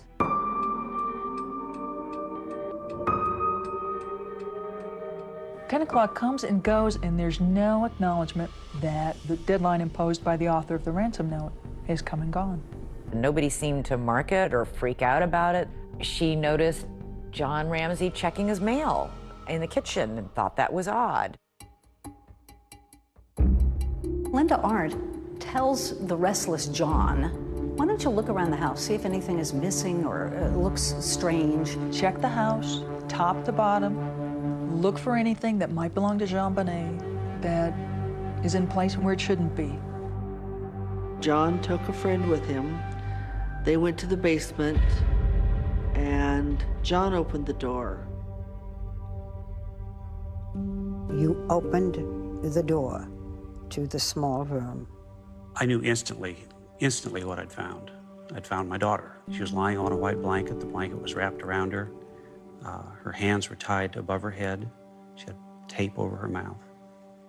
I immediately knelt down over her, felt her cheek, took the tape off immediately off her mouth. I tried to untie the cord that was around her arms. I couldn't get the knot untied. Picked her up, and I ran upstairs and laid her on the floor and still had a hope that she was alive. And I see John Ramsey carrying John Bonet up the last 3 steps from the basement. She looked like she was sleeping. She had some marks on her face and on her neck. I knelt next to her and I leaned down to her face. And John leaned down opposite and he asked if she was dead. And I said, yes, she's dead. And as we looked at each other, I remember and I wore a shoulder holster, tucking my gun right next to me and consciously counting, I've got 18 bullets. Why did you do that? Because I didn't know if we'd all be alive when people showed up. She clearly felt in danger. At that moment, she made it clear that she thought that John Ramsey killed his daughter and that they might kill her. It was shocking to me that she would think that. How is it that you have all these cops searching a home and nobody finds the body, but you ask John Ramsey to go look for things out of the ordinary, and he finds his daughter in a room that had never been opened by anybody in law enforcement? That's crazy. He lays her on the living room floor where just a few minutes before, friends and neighbors have been walking and, you know, bringing in fibers and whatever to contaminate the scene. And then the coup de grace. He grabs a blanket, which is full of who knows what kind of contaminants, and throws it over the body. Patsy was being kept out of the room, and I didn't want Patsy to see JonBenet laying there like that. I remember walking in and seeing her lying there in front of the Christmas tree. I knelt down over her and just laid my body on her body and my cheek against her cheek, and it was cold. And Father Raw was there. And he started saying the last rites, I believe. And I just kept saying, no, no, you know, ask God. Ask God to raise her. So we're talking a major blunt force. This is just a massive blow. But the ultimate cause of death was strangulation with something called a garrote. Brad, what type of a weapon is a garrote? How does it work? It's a device of string, and it's wrapped around what ends up being a piece of a paintbrush. And what happens is, as JonBenet is losing consciousness, she's leaning forward. And so this gets tighter and tighter, and you can see how it cuts into my hand. You can see exactly why it cut into her neck. And that ultimately, according to the ME, is what killed her. It seems to me that she had been attempting to remove the ligature from around her neck. And that tells me she was alive when she was garroted. There were signs that JonBenet had also been sexually abused. The broken pieces of the paintbrush that were used for the garrote were also used to sexually assault her.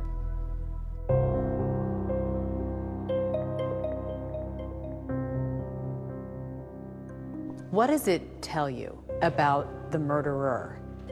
Just how vicious and awful this death was for her.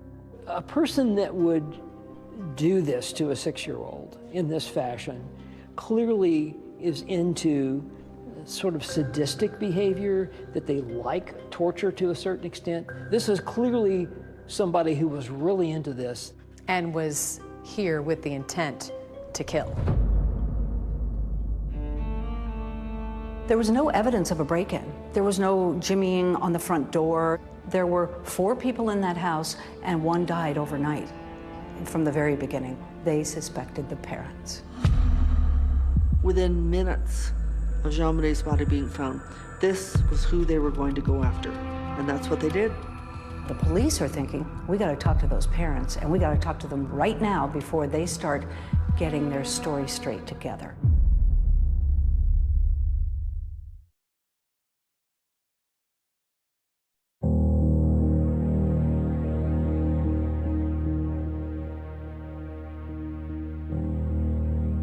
They brought JonBenet's body out past the candy canes that were decorating the front of the house, and there were only like 2 reporters outside to capture that. And then the storm happened. JonBenet Ramsey, the little girl in Colorado, was murdered. Beauty queen JonBenet. JonBenet's murder has frightened residents of Boulder. News outlets from around the world had descended upon Boulder and were just hiding in trees and bushes and digging through our trash, following me around town. I mean, it was war. The JonBenét Ramsey case was completely out of control. You also have to remember the O.J. Simpson case had wrapped up.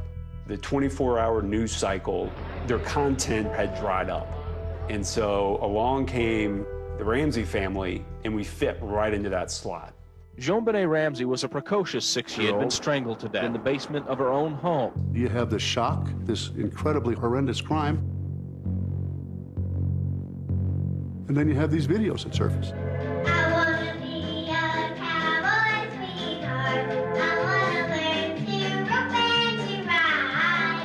Of this beautiful young girl. JonBenét Ramsey. Dark blonde hair and green eyes. Dancing in her costumes, and those were the first viral videos. She'd like to become an Olympic ice skater. It's part of what turned it into an international circus. Now we have Instagram and we have Snapchat, but back then, this was one of the first moments in time where something truly went viral. This little girl's image was everywhere overnight. The biggest negative factor about John and Patsy Ramsey was that they had allowed their daughter to be in child beauty pageant contests, and people did not like them. As our grandpa stated, this was a brutal, premeditated murder, not just a little doink on the head covered up by perverted staging. It seems unimaginable to most parents out there that any parent could do something this brutal, this heinous to their own child, and yet police found evidence from the beginning that in their minds pointed directly to the Ramseys. Particularly, Amy, when you start with children of this age, when they die, tend to die at the hands of their parents. So the focus is naturally going to be on the parents to begin with. Now, in the house, the ransom note is written on a pad that belongs to Patsy. So this is the notepad. This location right here is where the note was physically found by Patsy.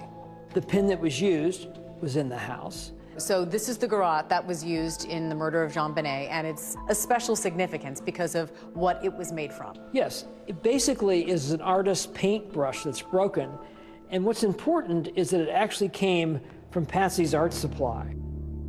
And there were even fibers on the backside of the duct tape that had been on JonBenét's mouth from Patsy's clothing. And that was very, very important. But there are problems because Patsy lived in that house. Would those fibers have been there anyway? The police started thinking, well, maybe this is just a cover-up, that the Ramseys harmed their child some way, then panicked and tried to create basically a kidnapping scenario. Patsy and John should have been taken to the police station immediately for separate interviews, for examination of their body for defensive wounds, for collection of their clothing. That never happened. At this point, they haven't interviewed the mother or father. Not surprisingly, they're still very grief-stricken. They have not been in any kind of condition to be interviewed. A couple of days after he finds his daughter's body in the basement, police speak with John Ramsey, but this is not a formal interrogation. My father, myself, we all marched into that police station, gave blood, we gave hair, we gave fingerprints. The thing that really stuck with me is two detectives hand me their business cards, and one says narcotics officer and the other says auto theft. And I buried my head into my hands because I knew at that point we were in a bad spot. Boulder police didn't have the resources to solve a complex homicide. John interviewed with Boulder police. Patsy's doctor said she was too medicated and unable to get out of bed. The police were faced with lawyers and wealthy friends, people in the community who told the police, please give them room, they're grieving, what's the matter with you? Though the police had spoken to the Ramseys, what they really wanted to do was formally interrogate them. The police are thinking, we got to talk to those parents, and we got to talk to them right now before they start getting their story straight together. Your lawyers advised you then not to submit to police questions. Why not, people say? Wouldn't you have wanted to tell them everything? Well, I don't recall that our lawyers told us that at the time. We said, you know, yeah, we want to keep working with you, but can't you come here? We can't go out. Patsy was in bed. Patsy was barely able to move. We were perfectly willing and anxious to work with the police to find the killer. We had a higher priority at that point, and that was to bury our daughter. The family is flying the body back to Atlanta for burial.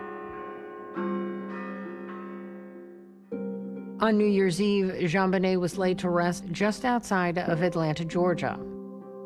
This service is in loving memory of JonBenét Patricia Ramsey. We flew back to Atlanta to bury JonBenét, Atlanta being our home. Atlanta being where my oldest sister Beth is buried. We give thanks today for JonBenét, for the love that she had for her parents. I want to go back to the funeral. Whatever we do, we're gonna go through it together. We may not get far, but sure as the star, wherever we are, it's together. Wherever we are, it's together. We sang that. She and I sang that together. We'd sing it driving in the car, and we just knew that we would always be together in everything. I wanted my children to know that I was with them through thick and thin, regardless of what happened in life. You know, unconditional love. Oh, look at that. You can go places now. Every murder case that I've ever done, the parents are so grief-stricken, but they sometimes make a nuisance out of themselves at the police department. The Ramseys, literally the day after JonBenét's funeral, sit down for a television interview. The next thing the police knew, they were on CNN.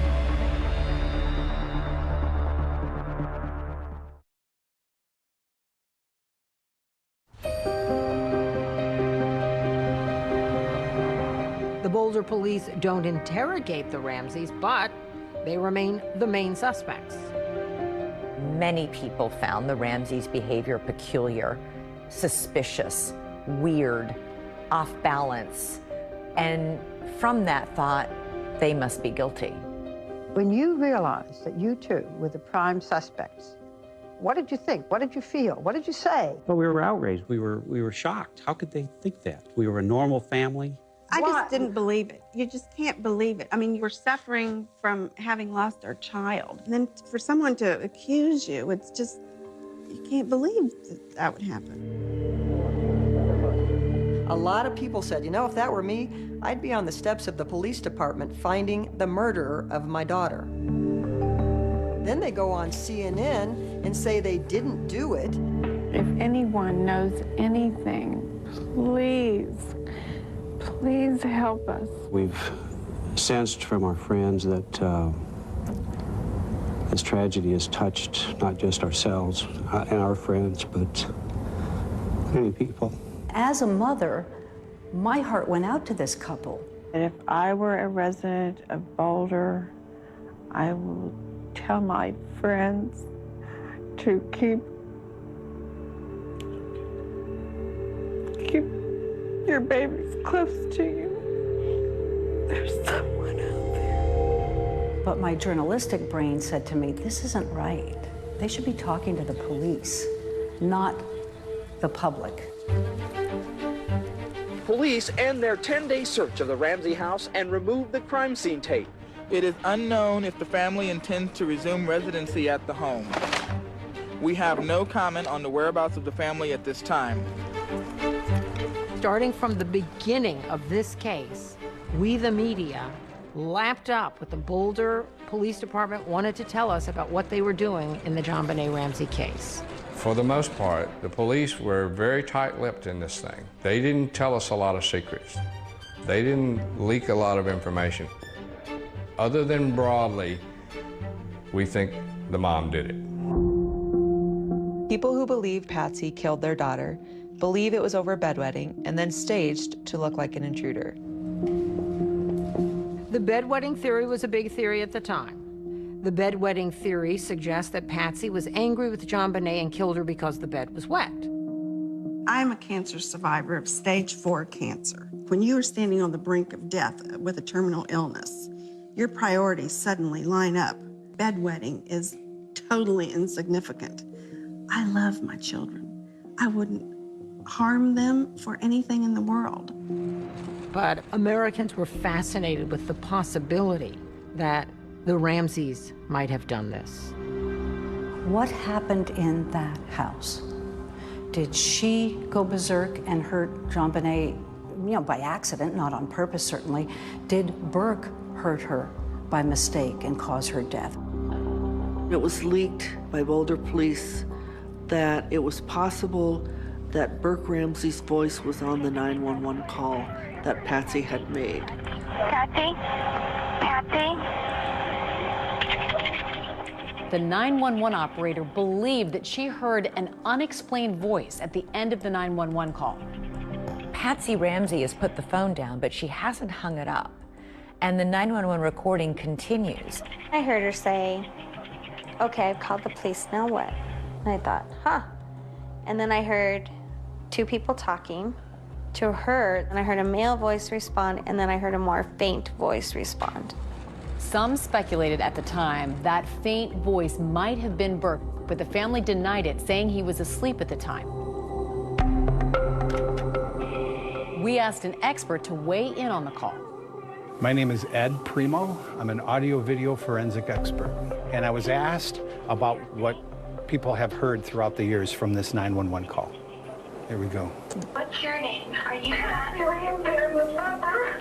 Oh my God! So when Patsy is speaking to the operator, we could clearly see bright yellow and orange colors. And as I zoom in to the recording here, I can see the formants. This is a visual representation of sound. The brighter the color, the louder the volume. Patsy? Patsy? The sound changes right here, the section in question where people are hearing voices. We can see some sounds, but we don't see the formants like we saw over here. So I can't rely on those being words. There's just not enough signal-to-noise ratio in order to be able to perceive what those sounds are. They could be noise, and they could be voices. I just can't, as a scientist, arrive at a reasonable conclusion. The Secret Service and the FBI also concluded that no additional conversation is audible. I think we've given way too much weight on whether or not Burke Ramsey was present when Mom makes the 911 call. If Burke's voice was there, or John Ramsey's voice is there, does that mean they're the killer? And it's important to remember that the Boulder police never considered Burke a suspect. They suspected the parents, even though the Ramseys had no history of abuse or neglect of their children. All the evidence shows me that up until this point, they were devoted parents. Would you get up in the middle of the night and slaughter your child? We're parents, we love our children. There's so many puzzle pieces here that just don't fit. Do you really think your daughter's murderer will be found? Yes, I do, because the killer has never been pursued. An objective, wide investigation hasn't taken place. The parents have been focused on. That's all that's been done. It might be an unknown entity then, not one of the suspects we've all been currently talking about and dissecting. I don't think it's any of the suspects we're talking about.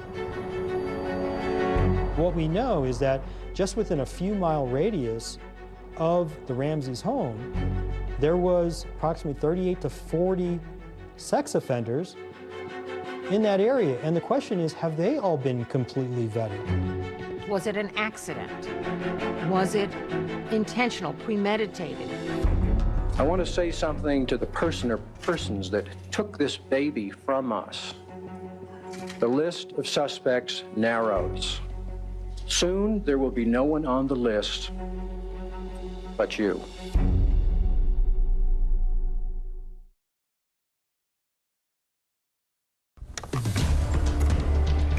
Our killer is JonBenet. How many victims has he had in the past? And how many victims is he going to have in the future?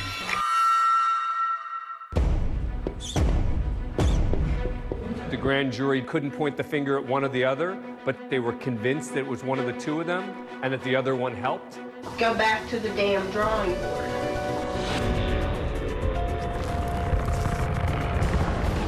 There was a person seen going across the lawn of the Ramsey house. Lou dedicated a big part of his life to finding JonBenét's murderer. Detective Lou Smith was like, whoa. He just said, I have a name. I want you to write it down. Lou took all of the information that he had and developed a database. 3 generations of my family has been involved working on the JonBené Ramsey case. First officer arrives at 5:55. Wow, that's fast. I know, that's really fast. Lou Smith's family believes that all but one person on that list is innocent. We're in better position today than we've ever been to solve the JonBené Ramsey case.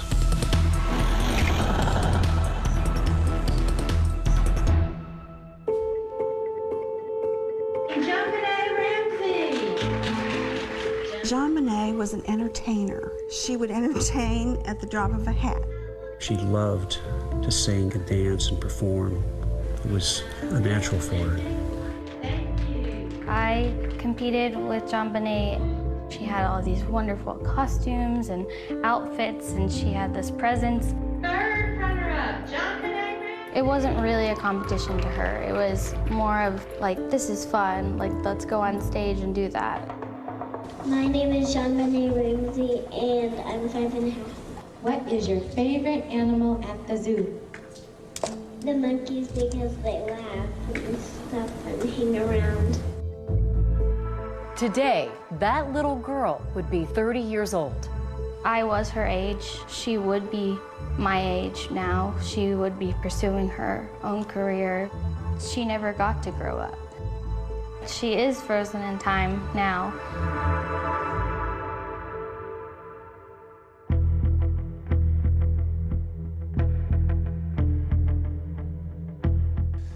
Well, the police were convinced pretty early on that Patsy and/or John were involved. And you had a district attorney's office that was saying, not so fast. And that created enormous tension between the two. Did you hear anything yesterday? I think there are some new developments. Alex Hunter, the district attorney, wanted someone to come in with fresh eyes in this case and look at it from the perspective of a defense attorney. Who might have killed JonBené as an intruder, not just the parents, but from the outside? Boulder DA Alex Hunter brought Lou Smith out of retirement to help solve the Ramsey case. One of the great challenges is to try to do the case right. And, you know, I think we're making efforts to meet that challenge by involving people like Lou Smith. The legendary investigator Lou Smith. He had a history of closing cases. He had such tenacity. He was a bulldog. Once he got something in his mind, you know, once he got the reins in his teeth, he was not letting go. Lou Smith was my father. He was just known as, you know, the detective that solved cases. When he got to a murder scene, he spent time dictating everything he saw. Where the sun was in the sky, what the weather conditions were like, what the neighboring houses looked like. Our grandfather was a detective on one of the biggest unsolved murders in our generation. Prior to this case, Lou Smith had investigated over 200 homicide cases that led to arrests and convictions. Lou dedicated a big part of his life to finding JonBenét's murderer. When he started his investigation, he felt like everybody else did, that it was probably one of the two parents. It seemed as though the parents were probably involved in it. I thought this would be a fairly easy case. I thought it would be a slam dunk. And I even remember talking to my daughter. I kind of joked with her, saying that, you know, if somebody did get in the house, it must have been Santa Claus coming down the chimney. It was within a couple of days after my dad started on the investigation, when he had a chance to review pictures, the evidence, that he was already saying, I think that they need to look the other way. He was already noting in his journal that he felt that they needed to look at an intruder. Lou came up with the intruder theory. You can't think about that theory without associating it with Lou Smith. The first thing that stood out to him was an open window in the basement. There was a suitcase propped up against it. He didn't buy the Boulder Police Department's conclusion that no one could get in that basement window. He began to say maybe somebody did get into that house. I'll show you how easily it can be done. So what did Lou Smith do? He went and climbed in the window himself with a camera rolling to prove that it could be done.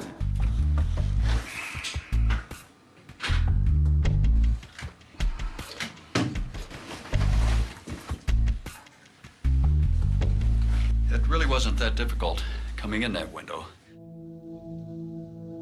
But some say that the idea of somebody going in the window is complicated by something else that's spotted in the images of the crime scene. When you go to a photograph of the actual window, there are cobwebs in the window, which could support that no one did go through this window. The big question is, could you have gotten through this window, this small window, without disturbing this cobweb? I think the answer to that is maybe.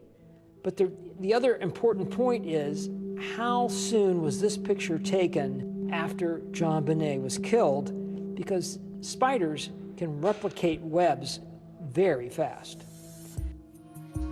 Also found in the basement by JonBenet's body, a shoe print, high-tech brand that did not match any shoes in the Ramseys' house. And then there's the high-tech footprint as well. Then there's the high-tech footprint found next to JonBenet that I think the investigators believe, and maybe rightly so, that that's the bad guy's footprint. Some argue the footprint could have been inadvertently left by police officers there at the scene. But another factor in Lou Smith's investigation, two strange marks on JonBenet's face and back. The marks themselves, both on the back and on the face, were the same distance apart. Suddenly a little light went on, and it was just like, wait a minute, it was a stun gun. Smith looked at other murders where a stun gun was known to have been used. He examined images of a crime victim who had a known stun gun injury.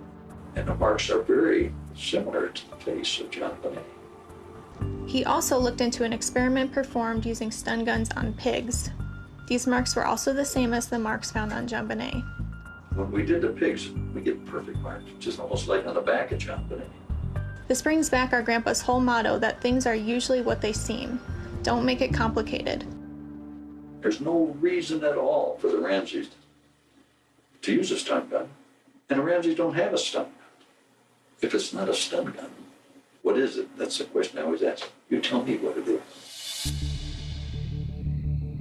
So everybody sort of poo-pooed and ridiculed the intruder theory until Lou Smith started to stand up and point out things that everybody else, from the Boulder PD to the general public at large, had overlooked or dismissed. He said, wait a second, we need to look at this again. It actually is possible. It actually is plausible.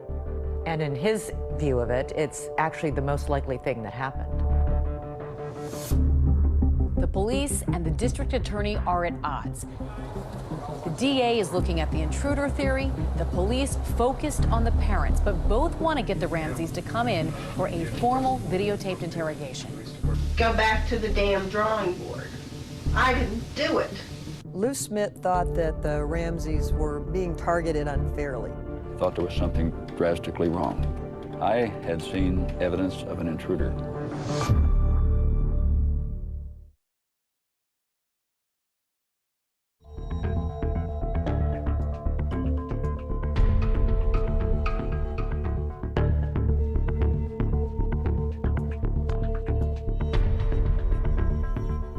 Within a few weeks of JonBenet's murder, police had an important clue: the discovery of foreign DNA on her body.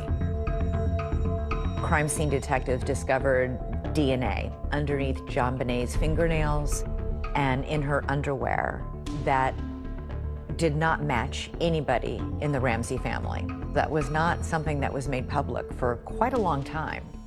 They knew at the time that there was DNA in her panties, that it was mixed foreign DNA, and that it was not the Ramsey's DNA, not Patsy's, not John's, and not Burke's. Detective Lou Smith was like, whoa, while you're pouring water all over the intruder theory, you're not revealing that you have found unidentified DNA and it doesn't match anybody in the Ramsey family. Lou is just incensed that the focus is still being, well, it could be Patsy, maybe we need to get her to confess. The Ramseys had been interrogated by police 4 months after JonBenet's death. But now authorities want the Ramseys to come in again for a formal videotaped interrogation. There were months and months of negotiations. Things about whether they could be videotaped. What are the questions going to be? Should the Boulder police be a part of it? Because the Ramseys said, We don't trust the police. We don't want them there. Ultimately, the interrogation took place at a different police department. And at the end, the Boulder police had to watch it from another building.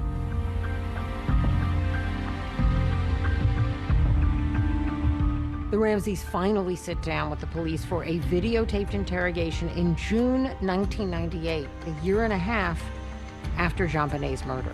Today is Wednesday, June 24th, 1998. I'm present at the Broomfield Police Department. Tricia Ramsey. Tom Haney, who was one of the most respected homicide detectives out of Denver, was chosen to interview Patsy Ramsey. Patsy Ramsey had a year and a half to prepare. I knew that it was going to be tough to get a spontaneous response. Do you ever recall purchasing black duct tape like this? It seems like there can't be a house in the world that doesn't have duct tape because it repairs everything. Well, I never liked it because it's so gooey. Isn't it gooey? He started out softly and kindly and curious, and then he got pointed with his questions, and that made Patsy angry.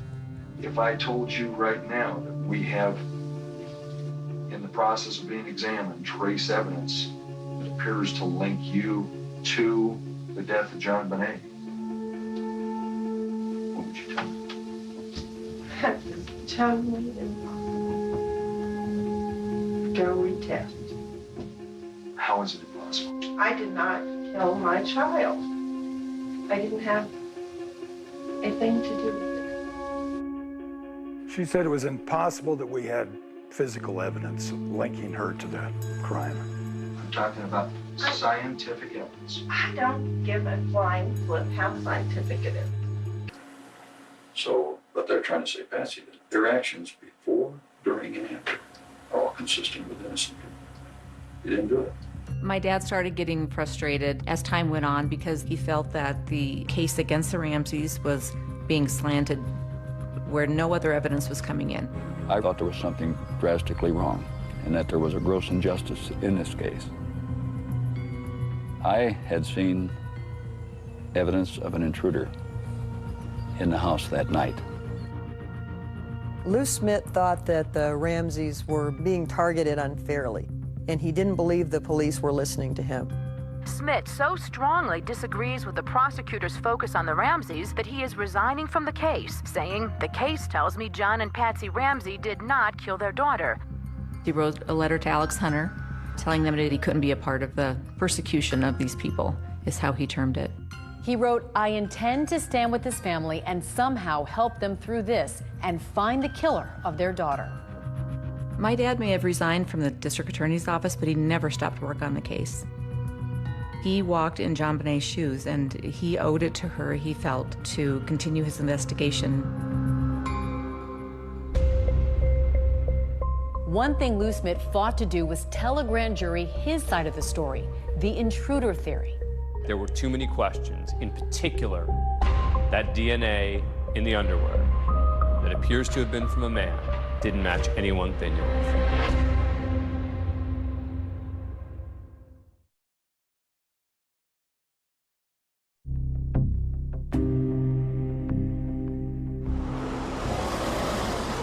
Grand jurors arrived at the Boulder County Justice Center this morning and were escorted into the courthouse by sheriff's deputies. I think Alex Hunter got shamed into calling a grand jury. I mean, he didn't do it until September 1998, almost 2 years later. And I think the media pressure and the pressure from the police department forced him to do it. Good morning, Counsel. And remember, this is after O.J. Simpson, where most people think the evidence of Simpson's guilt was insurmountable. We, the jury, in the above entitled action, find the defendant, Orenthal James Simpson, not guilty of the crime of murder. And yet, he walked. Alex remembered that. He told me one time, "I don't want to spend 2 years of my life and $5 million of the taxpayers' money and lose in court." Alex Hunter sat a grand jury for 13 months. Are you surprised by anything you've seen? No. Over 13 months, those people heard over 100 witnesses. My name is Jonathan Webb. I was a grand juror on the JonBenet Ramsey case. It bothers me that the murder of a little girl like this has gone on unsolved for essentially a quarter century. Members of the Boulder grand jury looked very much like detectives themselves as they finally toured the Ramsey house. From a crime scene perspective, it was very disturbing how she was found. She's on a concrete floor, a garrote around her neck, and she's 6 years old. That's pretty horrible. Webb told us that the grand jury spent most of their time focused on two main issues. First, who wrote that ransom note? We heard from 3 handwriting experts, and even though the handwriting experts couldn't definitively say that she wrote it, they all 3 came to the same conclusion that it could have been Patsy Ramsey. The Ramsey defense team had their own experts who said that the comparison between the writing on the ransom note and Patsy's handwriting was not conclusive. We asked an expert to weigh in on the case. My name is Jennifer Nasso. I am a forensic document examiner. Handwriting is a great piece of evidence to have because you can identify the writer of a piece of writing. Throughout the ransom note, there's potential that the author attempted to disguise their writing. It doesn't look smooth and fluid. It's very, very shaky. So it looks like someone was purposely trying to shake their hand to alter the way that the writing looks. This is an example from the ransom note, where you see that kind of typewritten formation of the letter A. This is also from the ransom note, where you see that regular printed A. There are similarities between the ransom note and Patsy Ramsey's writing. However, the similarities that are seen are very general in nature. They're characteristics that many people execute within their writing. So here is another example. This formation seen in the ransom note is 2 strokes where there's the stroke downward, the pen is lifted up, and then the bowl is created. Right here, again, from the ransom note, where it starts the formation of the bowl and terminates upward. So down here are examples of Patsy Ramsey's known writing. And you do see some of those formations again. That is significant that we see each of the formations represented, but keep in mind this is one letter from the whole ransom note. Is it possible that Patsy Ramsey wrote the ransom note? Yes. Is it possible someone else wrote the ransom note? Yes. And the grand jury believed that she wrote it. The second focus for this grand jury, according to Jonathan Webb, was the viability of the intruder theory. Smith actually presented his intruder theory to the grand jury. This is the very first photo taken of the training room basement window. The window is wide open. Now, if I was a detective, I'd have said, wow, this is entry. But the grand jury wasn't buying the intruder theory because of those cobwebs in the window. The intruder theory didn't make sense to the grand jury. The Boulder police had photographed cobwebs. So for someone to get through a small opening like that and not disturbing a cobweb would be remarkable. A grand jury does not decide guilt or innocence the way a regular jury does. The grand jury is only there to decide whether or not there is probable cause to charge the suspects with a crime. We were troubled by, to what level of confidence do we need to have to vote to indict? And it's the preponderance of the evidence, which means greater than 50%. And soon after that, we voted to indict. Both Patsy and John are accused of permitting a child to be unreasonably placed in a situation which posed a threat of injury to the child's life or health, which resulted in the death of JonBenet Ramsey. And then in the other one, did unlawfully, knowingly, and feloniously render assistance to a person with intent to hinder the apprehension of the person. These two things together make it clear that the grand jury couldn't point the finger at one or the other, but that they were convinced that it was one of the two of them and that the other one helped. This is 7 News at 5. There is high anticipation in Boulder right now for a Ramsey decision, and we are about to hear an announcement from Boulder DA Alex Hunter. I and my prosecution task force believe we do not have sufficient evidence to warrant the filing of charges against anyone who has been investigated at this time. I was shocked. It's extremely unusual for a grand jury to vote to charge and the DA not charge. And you think it was the right decision? I think it was the right decision. I think no matter what you think about the case, I think that they would never have gotten a conviction. Thank you very much.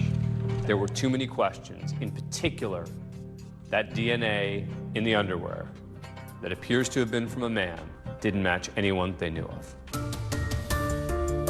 We've done all this work to try and vet the Ramseys. What work have we done to truly vet other potential suspects in this case? That's why Lou Smith continued investigating even after he resigned from the case. Lou Smith calls me cold, and I said to him, I've been praying for somebody to call and want to listen.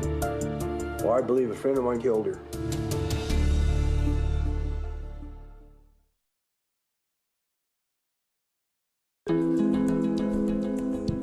But I think what turned this whole case has always been DNA. The killer left behind, I believe, part of his DNA. Over nearly 13 years, Lou took all of the information that he had on this case and developed a database. In this particular murder, he thought that DNA would solve this case. But Lou Smith couldn't have imagined the advances in DNA that were to come, advances that would lead to a number of big surprises in the case. What was developed is a thing called touch DNA. So I just touched this picture, I touched the table. I have now left skin cells on both locations. In theory, that could be scraped, and they could match that up to my DNA. In 2008, the then district attorney for Boulder, Mary Lacey, decided to do a new round of DNA testing on JonBenet's pajama leggings. More than a decade later, the items were retested and they found something new. Remember, the previous analysis had already found DNA from an unknown male under JonBenet's fingernails and in her underwear. Now, this new touch DNA uncovered DNA from at least one unknown male, maybe two, on her leggings as well. That's a pretty big thing. That's a pretty clear indication that somebody else was there.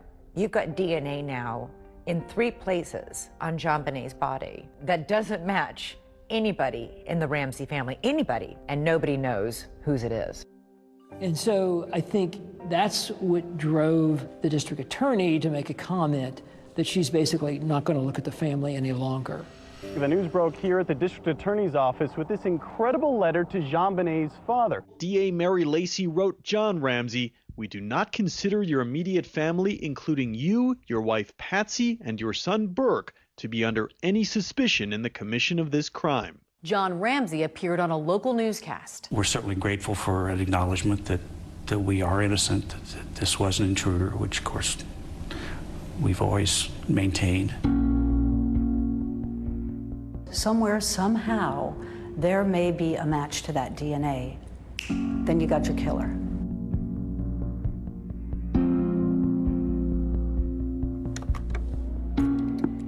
Our killer, JonBenet, how many victims has he had in the past? And how many victims is he going to have in the future? And so this killer could still be murdering even today. Lou Smith spent years organizing and investigating the evidence in the JonBenet Ramsey murder case, but eventually he ran out of time. When he got sick with cancer, he knew that his time was limited. And so during that time, he just talked to others about not letting this case die.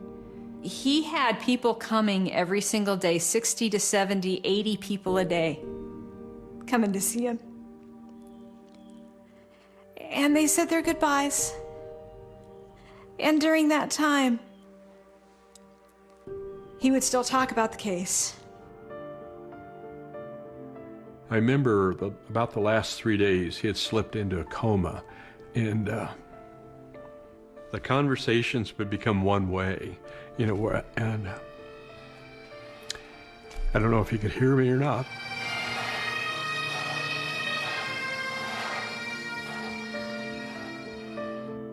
very much an honor to be here to celebrate Lou Smith's life and to share my thoughts with you. I'm John Ramsey. I had the opportunity to visit Lou a week before he died.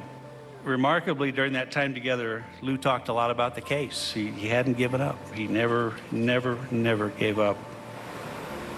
When Lou Smith died, he passed the torch of the JonBenet Ramsey investigation onto his daughter, Cindy Mara, and she took it. And he just said, I have a name. I want you to write it down. And I did. And he said, that's where you start. You know, we'd be glad to pay that. We don't have that electronic report, so we would need Boulder to send it. After my dad died, you know, a couple of us, our family, and then some of his old homicide partners, we just formed a team. You want to go down to number 2, because that is an in-state one. Yep. What we all share in common is that commitment to fulfill Lou's dying wish, that this case doesn't die with him. And I think it's that devotion, that respect, that love for Lou is what keeps our team moving forward. There were a whole host of other possible suspects. This is Bill McReynolds, the local Santa in town. There's no way in the world that I could be involved in the death of this little girl. I adored her. What a perfect suspect. Santa Claus. Wouldn't that have just tied it all up in a nice little bow?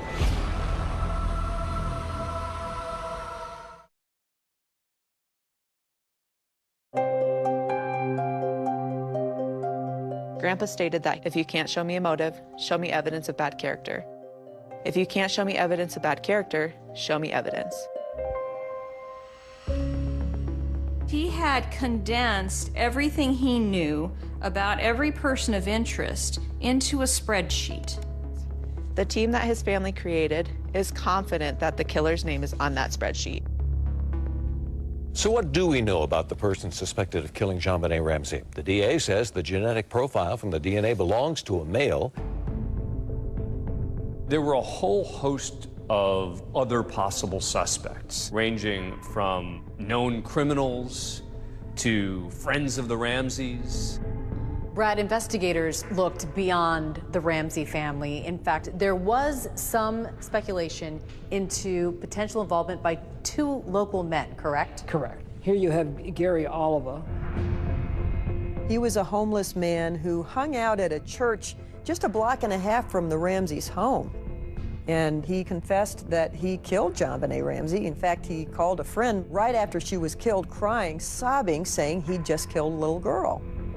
They took a look at him, but eventually eliminated him because there is absolutely no connection between he and the Ramseys, and his DNA, they used that to eliminate him. This is Bill McReynolds, the local Santa in town. I was the Santa Claus for 3 years at their party, and I always liked the Ramsey party, so I called Patsy in particular and said it's time for our party.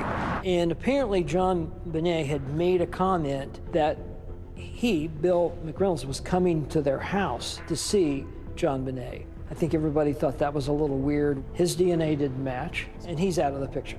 And then this is someone who actually gets brought up quite a bit. This is Michael Helgoff, and this was high on Lou Smith's list. Michael Helgoff was an interesting character. Lou Smith calls me cold, and I said to him, I've been praying for somebody to call and want to listen. Mike said he wanted to kill himself to get it over with, and that's one thing. And then he said that him and a partner were going to make $50,000 or $60,000 at Christmas.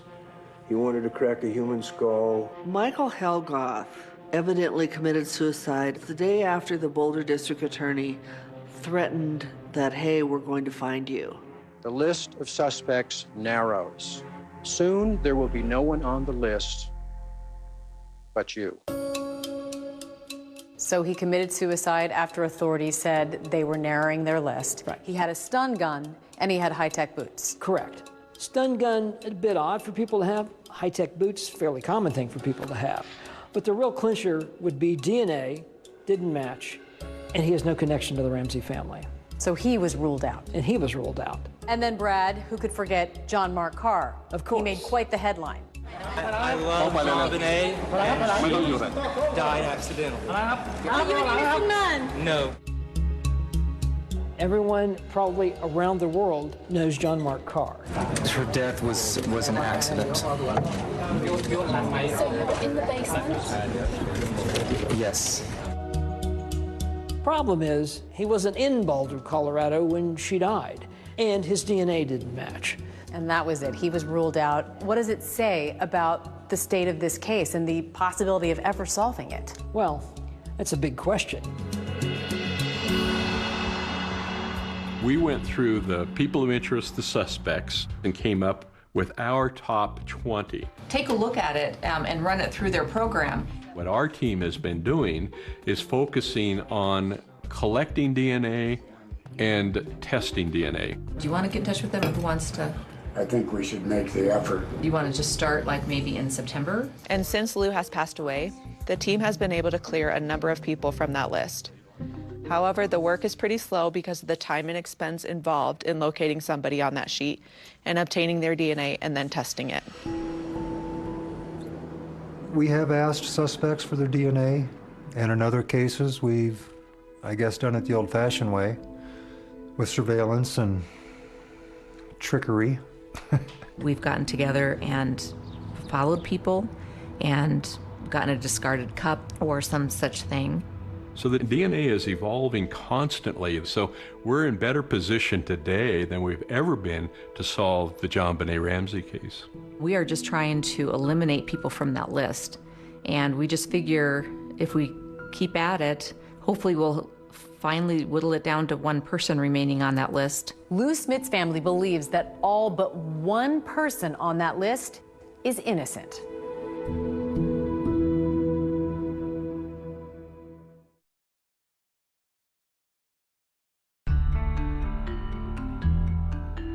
Who murdered JonBenét Ramsey? Will the case ever be prosecuted?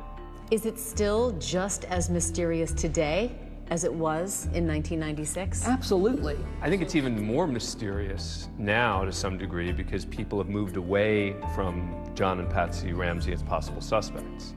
And so then you're sort of faced with this question of who the heck was in that house? How'd they get in? Why'd they target her?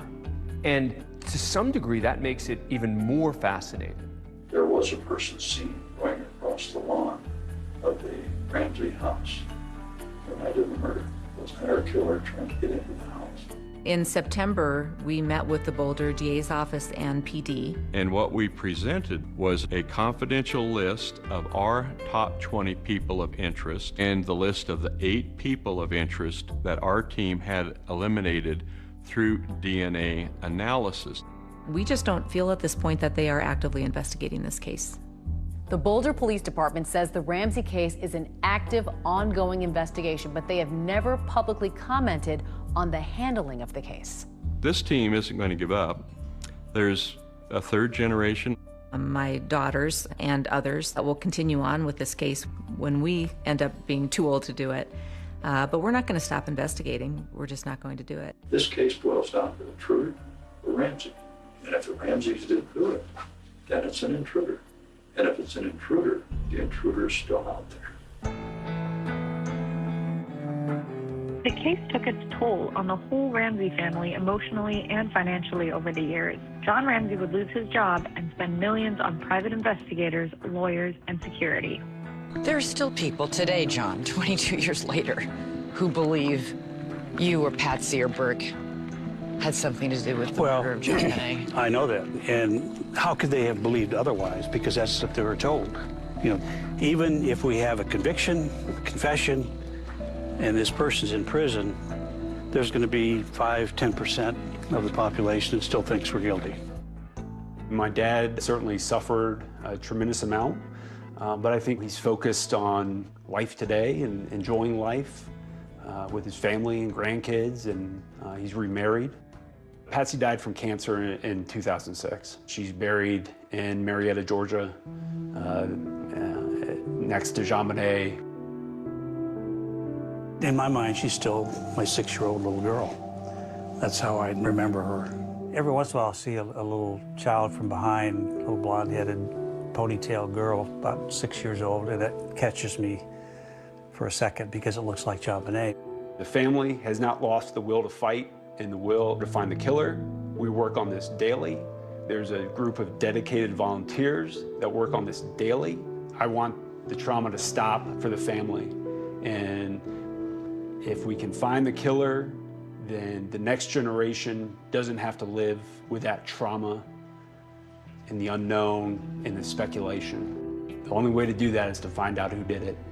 I think it's really important for people to understand that this case can be solved. There's a narrative out there that this is an unsolved homicide, and we just have to accept that as fact. And that is not the truth. If we leverage the evidence, we follow the facts, we will find this killer. I used to give people my trust, and it was theirs to lose. Everybody carries a burden, and they struggle with loss or heartbreak, but everybody has to have hope. Just recognize that there could be evil around you.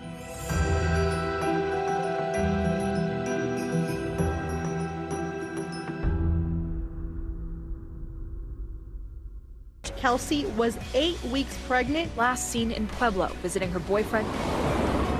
Friends and family would get text replies back, but they said that it just didn't quite sound like Kelsey. I did have a sinking feeling in my stomach. This unknown man is seen walking to Kelsey Schelling's car and is seen driving away with the car. I mean, we're trying everything. Breaks my heart. Almost 2 years after Kelsey's disappearance, a mysterious message giving everyone hope comes through that Help Find Kelsey Facebook page. It was saying, if I have information about Kelsey, can I remain anonymous?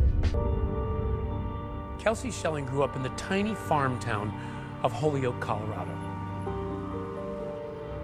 Holyoke is around 2.5 to 3 hours away from Denver. It's quiet.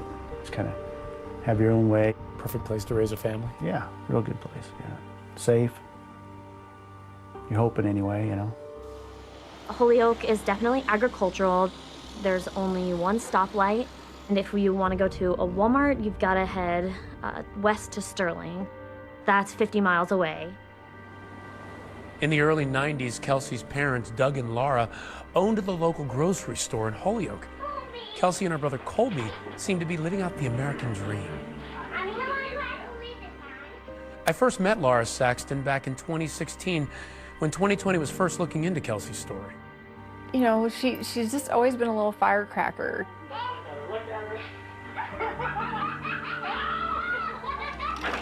Hi, Kels. Hi, Cocoa Bean. Kelsey. Kel. She wasn't a kid that wanted to stay up till midnight, you know, where you usually have to fight your kids to go to bed, like at 8:30. That's when she wanted to go to bed. She'd go into her room and pull back her covers, and each animal had to be in a certain place, and everything had to be just perfect. When she got to be 2, 3, 4 years old, she was feisty. You'd try to give her a kiss, and she'd slap me pretty good, so I kind of learned my lesson, you know.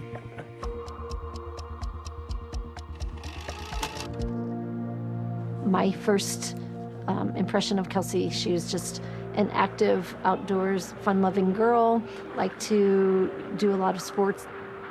When my daughter and Kelsey first met up, their true love was playing basketball together. I was her coach, yeah. Here she is right here. Wow. Is she the point guard? Mm-hmm. When we were still in elementary school, her dad took us out and let us drive on the dirt roads, which is pretty common around here. Kelsey could just laugh about things like that, and her laugh made us laugh. She'd start to giggle, then you would start to giggle, and so that's what made being around Kelsey so special. Kelsey was a tiny little thing, you know, shorter than me. The Kelsey that I knew didn't take a lot of crap off her classmates. You know, she wasn't afraid to stand her ground. But as Kelsey enters her teens, the Schelling family is rocked when Doug and Laura decide to divorce. Going through a divorce is really hard as a kid. Yeah, the split of our parents certainly had an impact on both of us. Colby. Colby lived with me, and Kelsey lived with her mom. It was a real dark time for the whole family. It was a rough age. You know, after her dad and I got divorced, it was just she and I together alone for a lot of years. She was in a bad emotional place, and I don't think that was due to her character and nature. I think that was circumstantial. When Laura and I was going through a divorce, she was on antidepressant pills, and she ended up taking like 3 of them or something. She ended up in the hospital for several days, and it was pretty scary. I mean, I thought we were going to lose her at that point. She was in a coma? She was. I felt like it was a turning point. I mean, when any young school-age kid has parents who are splitting up, that's a lot to take on. She actually stopped doing all of the sports and activities. It seemed like she was more removed. I think Kelsey was just she was looking for a change. She wanted to figure out what was her niche. Kelsey was always, I think, working through, how do I be better? How do I grow? How do I move past this? Our senior year, she was the prom queen. You don't get that without showing people kindness and respect and truly being embraced by your peers, you know. Kelsey taught me, she taught me perseverance. Eventually, she moves on. She goes to Northeastern Junior College. What did she want to do with her life? She wanted to get a degree in psychology. I think in her heart, she wanted to work with children.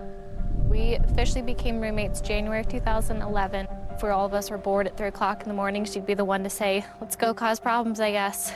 Not bad problems, she was just, out for a good time. She loved to have fun. That was her favorite thing to do. And for a while, carefree Kelsey is back. And then she meets Dante Lucas. He's about to change her life forever.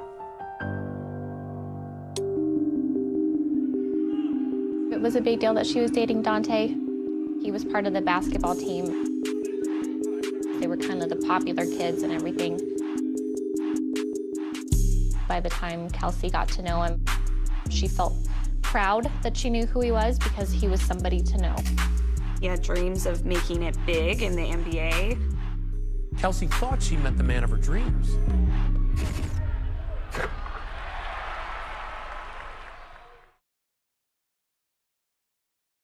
Marker.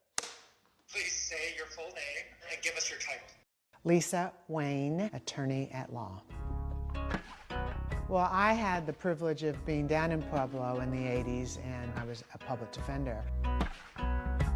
Pueblo's a small town in southern Colorado. Used to be a steel mill town. The steel mill shut down in the 80s. Pueblo was founded and built by people that came from all over the world. We're the home of the Pueblo chili. Everyone that lives there is so proud of this town. Kelsey's love interest, Dante Lucas, lives in Pueblo. Sarah Lucas, Dante's mother, is raising all 4 kids on her own in this Colorado town set on what's called the Front Range of the Rocky Mountains. In the town of Pueblo, a 6'7" star athlete stands out.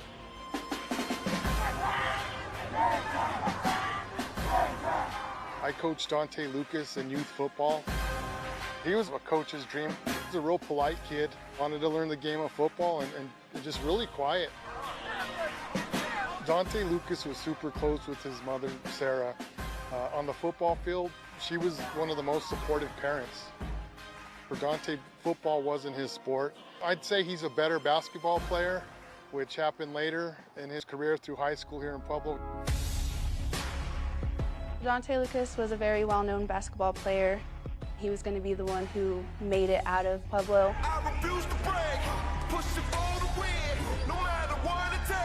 He had dreams of making it big in the NBA.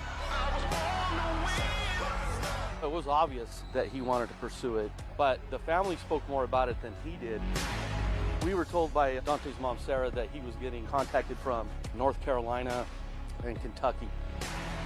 Their dream was that he was going to make the NBA and make a good life for himself. When I first met Dante, he was a freshman here at Central High School. He was 6'7". If you have that kind of size, you know, you can make a lot of things happen. It just amazed me as a guy in class that was so quiet was just as popular as he was. He was a really good role model for the young kids in the neighborhood. His attitude was always good. He was good with his teammates. He just matured into a very good basketball player. His overall drive as a student from day one, it wasn't up to snuff. As a teacher, I'd try to get him involved with the rest of the class. I talked to him about that several times. Whether it was his grades or his skill, Dante didn't get into an NCAA school, but he wanted to continue to play basketball. Dante gets recruited to Northeastern Junior College in Sterling, Colorado. He's playing basketball when he meets Kelsey Schelling, and they begin dating. Kelsey and another one of our roommates actually went to a basketball game and were scouting out the cute boys on the team, saw Dante and decided to go up and talk, and that's how she and Dante met. By the time Kelsey got to know him and really got kind of involved, she felt proud that she knew who he was because he was somebody to know. They spent a lot of their extra free time together. When did you first meet him? I never met him. I saw him play basketball a couple times. Kelsey never really said anything about bringing him home to meet the parents. He was not committed to her by any means. Kelsey could have had anybody, but she kind of always took attraction to people that needed help, that she thought she could turn around. I believe that if Dante was, you know, failing or had bad grades, that his basketball career at the school would be definitely on pause. I don't honestly think that Dante really cared to learn. Kelsey would try to help him. He would just seem very disinterested and not really care. I think she just hoped if she was good enough to him that, you know, he would realize that, you know, she's the one. I think Kelsey stayed with Dante because she found someone that gave her attention even if it wasn't the right kind of attention. And I think Dante was with Kelsey because he got money from Kelsey, borrowed Kelsey's car, basically lived a life that everyone works for but didn't have to do anything for it. Just had to be there. There were good days in the relationship with Dante, and then it just went south. He would play with her heart. I could definitely see some bubbliness fading out as he broke her spirit. Kelsey texts Dante, "I'm really hurt. The way you talk about me to other people is your true feelings. I guess I'm just a fool. I'm so heartbroken." Days later, Dante would respond, "My phone's been dead the past few days." And then afterwards she'd be like, "Oh, well, you know, like he's better, he's gonna be better." And then she'd be happy. Dante left Northeastern Junior College because he was kind of done with his studies. After Kelsey leaves Northeastern Junior College, she lands in California, but she doesn't stay there long. Why did she decide to leave? Mostly it was financial reasons. Where did she go from there? That's when she moved back to Colorado. Was living in Denver in her dad's apartment, and she had started working at Floor and Decor. When did she start going out with Dante again? Over the holiday time frame, November, December, he would stay with her, but then he'd go back to Pueblo sometime. Were you worried that he would come back and what that would do to her? Absolutely. I saw what it was like before, and I didn't want that to happen to her again. She didn't want that to happen to her again, because she knew the kind of person that she became when she was with him. How in the world did they get back together? I don't know. She missed him, I guess. Kelsey has a surprise for her family. She's pregnant. She called me when she found out she was pregnant, and she was stressed, you know, very stressed. I could tell she was scared to tell me. Just told her, "I will support you. It's gonna be okay." She was happy. Did she tell you anything about Dante's reaction? She said he was mad. She and Dante would be texting, and he would stop responding either during arguments that they were having. She would then get upset, wait to hear back from Dante, and left in limbo, and it was very aggravating for her. Kelsey texts Dante, "You were my best friend, the only thing I lived for day after day. What happened to us? It wasn't supposed to be like this." One time I'd talk to her and she'd say, you know, he's kind of coming around and Dante will never abandon the baby. But a child with Kelsey was not in Dante's plans. Kelsey gets a text from Dante, and he says that he has something for her. He alludes to a surprise, and he wants her to come to Pueblo.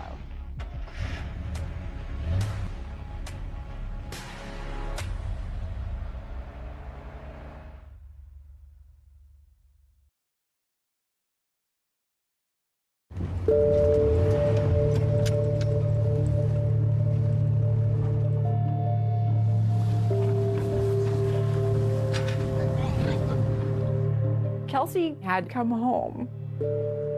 When she was here, she slept a lot. I knew it was hard on her working full-time in Denver. Now with the new pregnancy, she was really tired.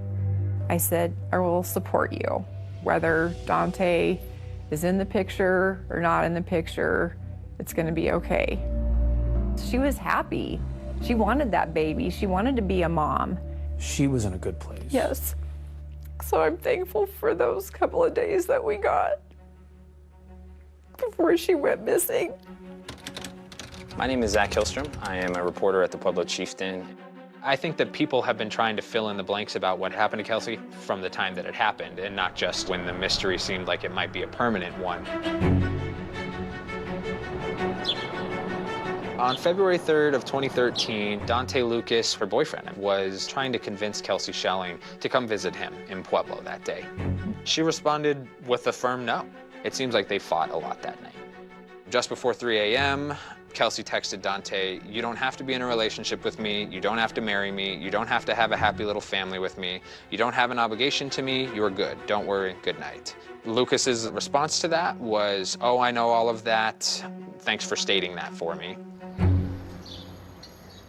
So it was February 4th, and Kelsey had taken 3 home pregnancy tests. So she went into the doctor and had the doctor confirm to her that she was actually pregnant.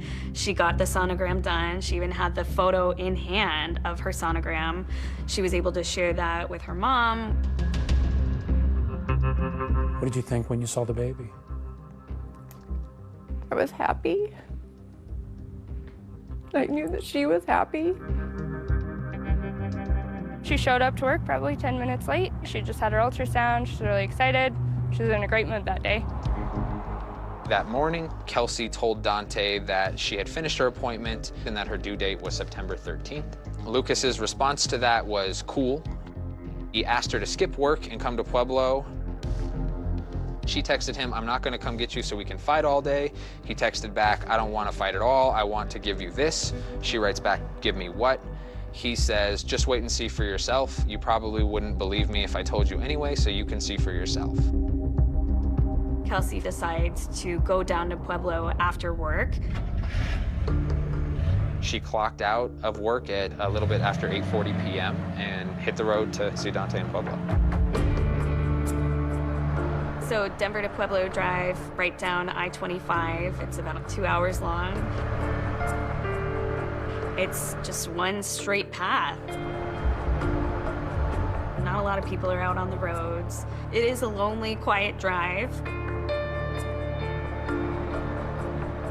While she's driving down to Pueblo, Dante sends her a text saying, "Let's meet at the Southside Walmart." She parks her car there. She texted him at 10:20 saying she'd arrived, and he replied that he'd be there shortly. She's waiting, and she's getting impatient, like any girlfriend would. At 11:10 p.m., he still hadn't shown up to the Walmart. That's when Dante says, "Let's meet at our spot," which is in the neighborhood of his grandmother's home, and that's where Dante was staying at the time. She moved her car there from the Southside Walmart. She was just parked on the side of the road in this residential neighborhood. So then she's left waiting there again, and she's still impatiently texting him. The last confirmed message from Kelsey was sent at 11:18 p.m. She was asking Dante, "Where are you? I've been here for over an hour just waiting."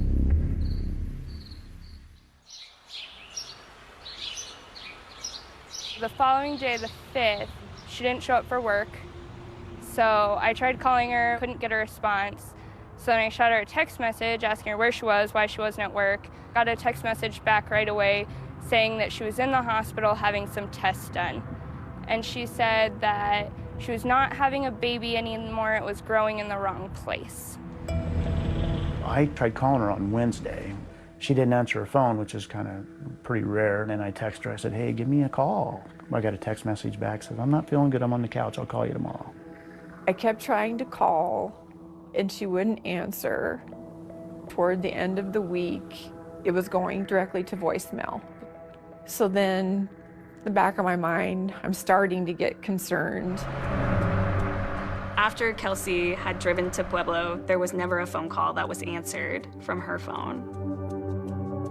Kelsey is not the type of person who would not talk to her friends. She was glued to her phone. Friends and family would get text replies back, but they said that it came in a voice that just didn't quite sound like Kelsey. It was just short, quick responses. Generally, any text message I had from Kelsey, words were spelled and there was punctuation, and they didn't have that. I got to looking at the text message and it's like, man, I don't think that was her. Why didn't you think that was her? Just the verbiage in it and stuff. I mean, it just didn't seem like, her texting me.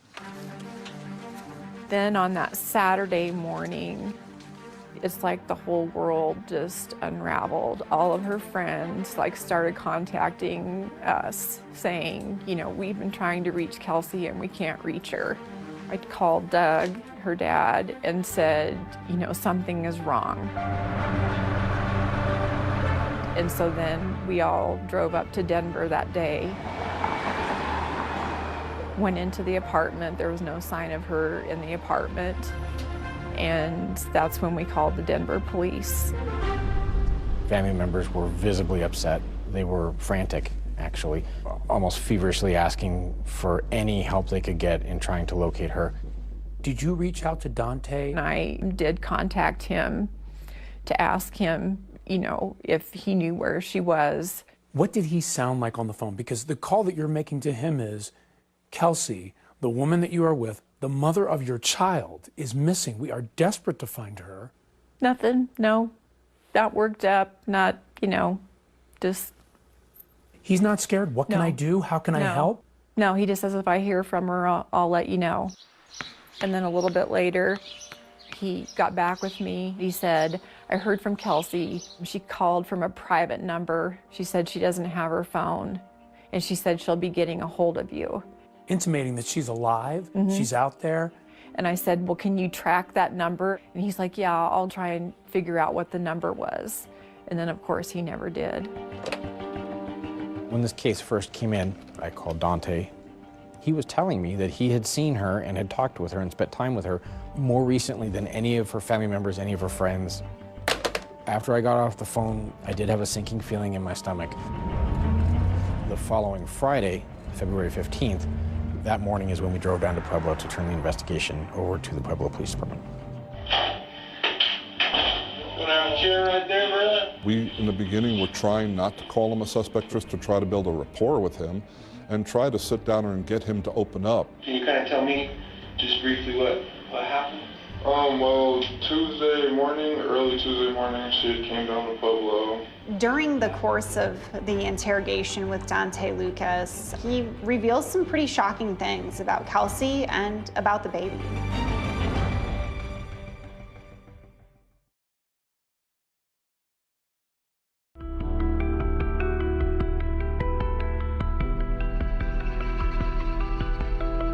Now to the mysterious disappearance of a Denver woman. Pregnant woman who vanished. Kelsey was 8 weeks pregnant. Last seen in Pueblo, visiting her boyfriend, Dante Lucas. So when do you start talking to Dante Lucas? We start talking to him fairly quickly as far as what is going on. Police bring Dante in for questioning, and immediately he denies a romantic relationship with Kelsey. Now, is she your girlfriend, or no? We never were actually in a relationship. Can you kind of tell me just briefly what happened? She came down to Pueblo, and we're talking, whatever. She ended up, getting mad at me or whatever. Dante tells Officer Robinson that Kelsey slept in her car in Pueblo. He said that they met up again the following morning and that he brought Kelsey Schelling to Parkview Medical Center, where she went inside. So went to Parkview, and she went in and stayed for about almost 2 hours, hour 45 too. We have no record of Kelsey Schelling ever being here at Parkview Medical Center. Now, what do you check to find out if she was here or not? We have a medical records system that keeps track of every patient that's ever walked through our doors. So for you, there was no way she's ever here? That's correct. He alluded to the fact that she may have had a miscarriage. She came out and she told me she wasn't pregnant. Just the day before in Denver, Kelsey's doctor told her that the baby was healthy.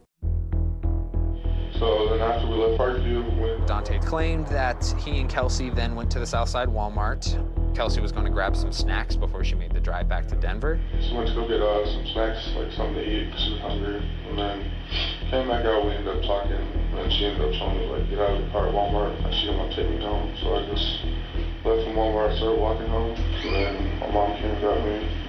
But surveillance video from Walmart reveals a different version of events. He contends that the two of them are together, and clearly, based on the surveillance, it's one person. It's him getting out of the car, and no one else exits. When the car was parked at Walmart on February 5th, police believe that it was Dante Lucas parking that car, getting out, and walking away. They have pretty good surveillance video showing it. The car sat there overnight. The morning of February 6th, this unknown man is seen walking to Kelsey Schelling's car, parked at the Southside Walmart, and is seen driving away with the car. We have no idea who that person was in that video.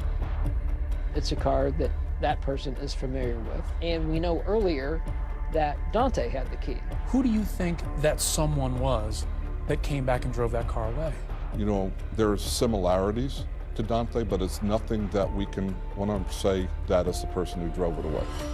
When Dante Lucas talked with police, he didn't paint the best picture of Kelsey. He painted a picture of, you know, just that she was kind of troubled. She had like bad anxiety, she was anxiety attacks, so she had pills for that. What can you tell me about that? Like, she's told me before that like she's ended up in like the hospital a few times from like overdosing, I guess. Dante cast her to police as someone who had troubles with drugs. No. No? I don't believe that, no. She just one time she told me about suicide, but she told me she ended up in the hospital behind it like multiple times. When she was 15 years old, she did. So yes, she has had that in her past. But if she committed suicide, you would find her body. I mean, she was happy. She wanted that baby. She wanted to be a mom. So at this point, Kelsey has been missing for more than a week. But on Valentine's Day, February 14th, 2013, her car is discovered. The car of a missing Denver woman has been found in Pueblo. Detectives will be examining Kelsey's car. It was big news when Kelsey's car was found at St. Mary Corwin Medical Center. How did it get there? What happened to Kelsey? I knew once her car was found that something horrible had happened, because there's just no way that she would have gone somewhere and left her car. To find the car and no Kelsey. And no Kelsey. We did not have any good security footage that could tell us who dropped off the car, how the car got there. Normally, if someone was going to go away for a few days, they take their car with them. So we are now leaning towards foul play. So we accelerate the case. Police start working backwards. They start going through surveillance video, and what they find is pretty surprising. Less than 12 hours after she would have arrived in Pueblo, surveillance video shows Dante in her car at an ATM in Pueblo. He's driving and he takes $400 out of Kelsey's bank account. But is it suspicious for you that he uses that card after the date where you pinpoint Kelsey was missing? It is part of the suspicious activity, yes. Because Dante withdraws money from Kelsey's account without her in the car, Dante is brought in for a second time by Pueblo police. This is the second time I've talked to you. These detectives had a wealth of information to go at him. Why'd you get the money? The money? What money are we talking about? 11:39 at the bank. You're on video, dude. In her car with her credit card. You're on tape. Yo, this is the 400 they're talking about? This is for my phone bill. Why didn't she go with you to the ATM? It's not in the car. It's on the video. It may have been while she was over the hospital. I'm not sure about like I said, like my time frame has been messed up. The detective moves on to another topic, talking about why there's no record of Kelsey ever showing up at the hospital. There's no record of her ever being at Parkview. That's like all I have to say. Now here's the thing. Instead of pressing Dante on these contradictions, they move on to an unrelated topic. When you dropped her off, when she dropped you off at Walmart, where were you parked at? I mean, like, apparently you guys know, so, like, I don't understand why you, like, I told him one time, like, I don't, that's all I can say about it. When she dropped you off, when was that again? Can I speak to a lawyer, please? So if you guys keep asking the same questions over and over, like, I was like, speak to a lawyer. Once he requests a lawyer, all questions come to a halt. Unfortunately, this is a very poorly executed interview. I think it's a tremendous missed opportunity. Once he shut down, our avenues of trying to talk to him end. And how did you read that? As the possibility that he knows something. Dante Lucas was arrested on February 15th. They don't arrest him on murder charges. He was arrested on felony identity theft charges for using Kelsey's debit card at the bank that day.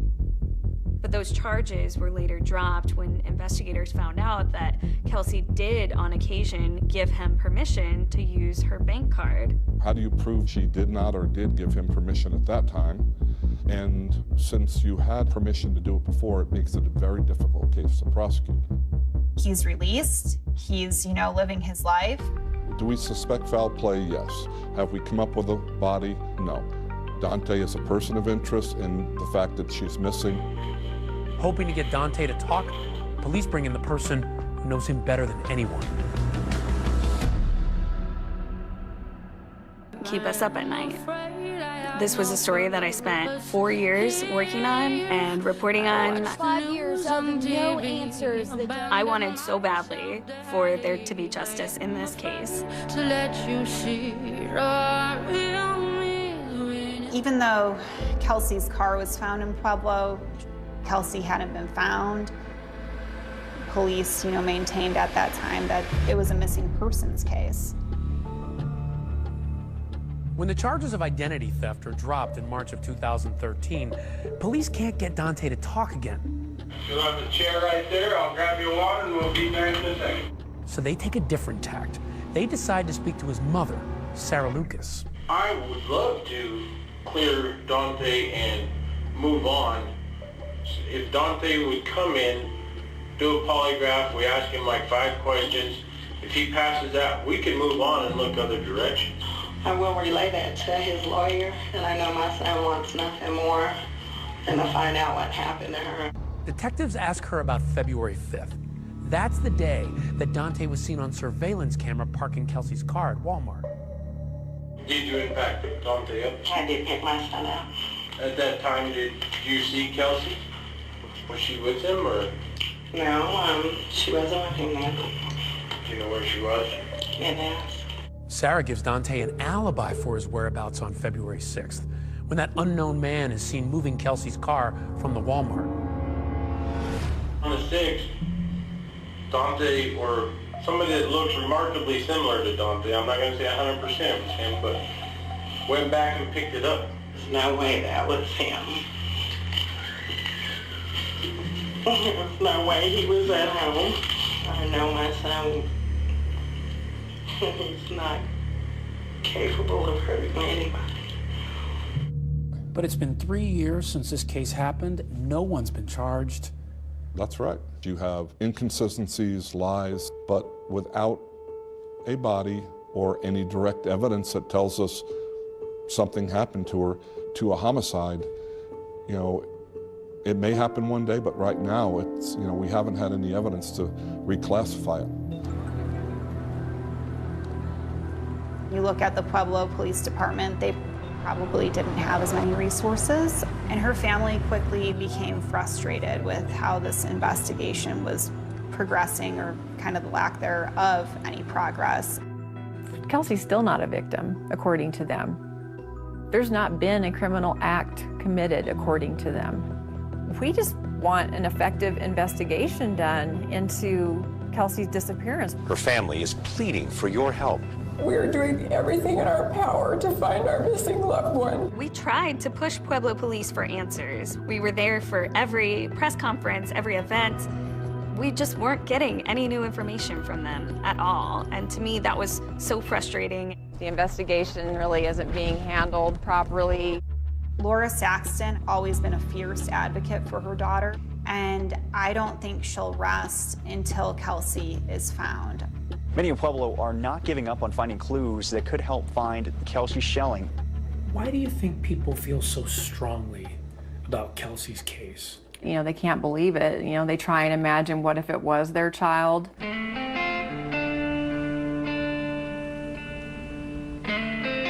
We're gonna break up again over here. In May of that year when she went missing, they started doing their own searches. They didn't think police were looking hard enough. The whole community comes home empty-handed.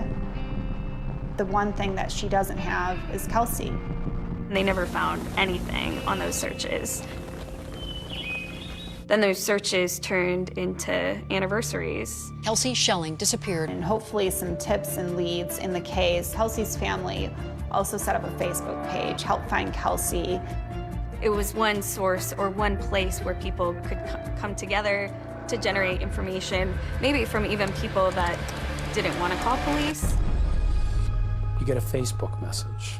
It was from a woman saying, if I have information about Kelsey, can I remain anonymous? It's so awful. He sold her into sex trafficking. I almost feel like I went insane. What if she is still out there somewhere? We were on the ground to investigate, and I couldn't believe what happened. Right when they're at the trunk, get ready. It's Ryan Smith, ABC News. Is seen driving away with the car. And Kelsey's just gone.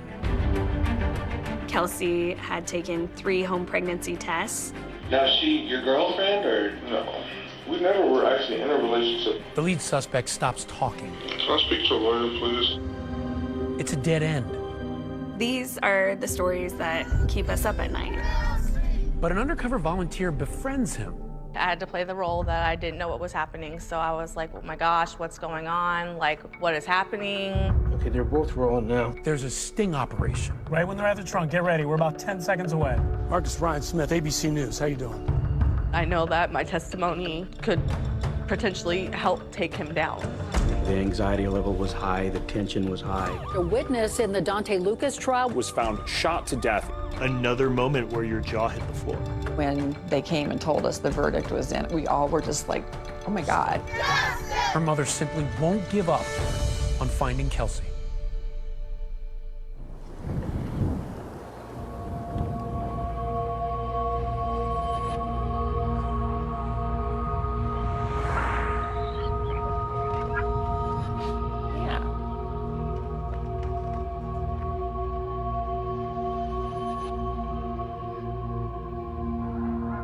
For nearly 2 years, Laura Saxton had been on a desperate search for answers about her daughter Kelsey, who suddenly disappeared in February of 2013. There will be a renewed search for clues in the case of Kelsey Schelling. Just through seeing Laura Saxton, the tears, the sadness, the frustration, it all came, rolling out. Many in Pueblo are not giving up on finding clues that could help find Kelsey Schelling. The relentlessness of this mother's search really struck a chord with so many people in Pueblo. Scores of locals turned out to help Laura search all around the Pueblo area for any trace of Kelsey. Over here on this other hike in 2 more groups. The ride home is always really tough, going home empty-handed, emotionally and physically. Is it hard to keep hope? As far as the hope of actually finding her, that dwindles, every day. But then, in October of 2015, nearly 2 years after Kelsey's disappearance, there's a shocking development. A mysterious message giving Laura hope comes through the Help Find Kelsey Facebook page. That's the page that Laura had set up to gather tips and leads on the case. It was saying, if I have information about Kelsey, can I remain anonymous? When Laura responds, a man emails her saying, "Ma'am, please, your daughter is not dead. She will be back home alive." The man offers a harrowing account of what really happened to Kelsey. He claims that Dante hired a friend to kill her and says Dante has no idea she is alive. He thinks she is dead. And that the friend did not kill her. He sold her into sex trafficking. It made me sick. I mean, I could barely function. What if she is still out there somewhere? The emailer says he needs money to help Kelsey escape. $50,000 in cash. So the plan is this. The money is to be brought to Vancouver, Washington, specifically to a local McDonald's restaurant. Then it's to be hand-delivered to a guy named Marcus, who would be wearing a red hat. Once the money was exchanged, then this courier person would go and get Kelsey and bring her back to the McDonald's. I'll have to sell some stocks, which will take about a week, but I can push to expedite that process. I just thought, what if she's been out there and I could have found her and we haven't? I mean, it was just what if? Laura sets up the meeting at the McDonald's in Vancouver to deliver the cash. But even though she's desperate for answers, she's worried that something criminal is going on. So she reaches out to the Vancouver police and asks them to go undercover to meet this courier. It felt like law enforcement from Vancouver should have been involved in the situation. But just before the appointed time, the Vancouver police back out, believing it to be an internet scam and not an actual human trafficking plot. But 2020 had the McDonald's under surveillance to see if anyone would show up. Our cameras are rolling as a man with a red hat comes in. That's him. He sits quietly. But after no one shows up, he takes off. Okay, you gotta move. Cut the engine. Weird, eerie to see that they actually were, going through with this. He's gone. It was just all a matter of trying to get down to the truth of this. As I was investigating this mysterious email, a contact of mine told me about another missing woman's case that proved to be the key to unraveling this mystery. In Portsmouth, Ohio, 1,200 miles away from Colorado, Megan Lancaster, 25 years old, has also suddenly disappeared. Katie Lancaster is on a mission to help find her sister-in-law. I mean, she's gone without a trace. We have her car and her wallet. An eerie feeling like there's something, like we're gonna find something. Months go by with no developments. Megan's family organizes searches and sets up a Facebook page to publicize the case. A red hat. What if he really does have her and I can bring her home? You should stick with the crew, behind the camera, with the crew. To unravel just what's going on with this mystery, Katie agreed to work with 2020 to set up a sting operation. Katie and I are going to be in one vehicle. Just like Laura did 2 weeks earlier, she arranges a meeting to drop off the money in Vancouver at that McDonald's. There are booths over here. Katie, you said this morning that they sent you a text message. They will be sending Marcus. Okay, they're both rolling now. I would be going to this rendezvous with Katie, but wearing a hidden camera. As we walk into the McDonald's at the appointed meet time, we quickly spot Marcus, the man in the red hat, and walk over to him. Katie was instructed not to ask any questions, so I told Marcus, hey, the money is in the trunk of a car parked outside. Right when they're at the trunk, get ready. We're about 10 seconds away. Meanwhile, I was waiting outside with our camera team and a security guard in case this thing went sideways. Okay, let's get ready. As they head out to the parking lot, before the trunk is opened, I walk over to Marcus. I want to get some answers. Marcus Ryan Smith, ABC News. How you doing? Pretty good. Good. Why'd you come here to take $25,000 from Katie? I don't know. You don't know why you're here to take $25,000 from Katie? Nope. What are you here for? Oh, to collect some money. You see, Marcus claims he was suckered too, lured online into a supposed jewelry venture. He says he was supposed to pick up the money and then wire it to someone he's never met. So a random guy tells you to go to a McDonald's twice in less than 2 weeks to meet people to pick up money, and you don't think anything of it? I didn't think none of it. We were told that you were going to deliver Megan to Katie today. Is that true? I have no idea about no Megan or no kidnapping or anything like that. This would be a scheme to extort money from families who have family members that are missing. I didn't know nothing of this. I had no clue anybody was supposed to be exchanging nothing for a human being. If I did know, I would not have been involved in this situation. So you've been here twice, coming to pick up money at a McDonald's. Your name is attached to this. Just feel shaky inside. I had no clue. It's important that you be real honest with Yeah, me. I'm real honest. You have never heard of Kelsey Schelling. Never. Definitely a big scam. I want to know who's behind it. But an FBI analysis of the emailer's Facebook page showed it used an IP address traced all the way to Russia. In most scams, they're compartmentalized. So the person you may send to pick up the cash at a particular location may know nothing about what the scam is. Then that's just 100% clarification that, you know, this is some dirtbags out there, you know, trying to get money off of these poor families. But while the extortion plot that was torturing Laura was laid to rest, the roller coaster ride wasn't over. A sympathetic stranger who feels for Laura comes up with a shocking plan to go undercover on her own and befriend Dante to try to find the truth about what happened to Kelsey. I knew that I was potentially putting myself into danger. Dante Lucas? And when we go to get some answers from Dante, she was right there with him. What do you have to say to her family?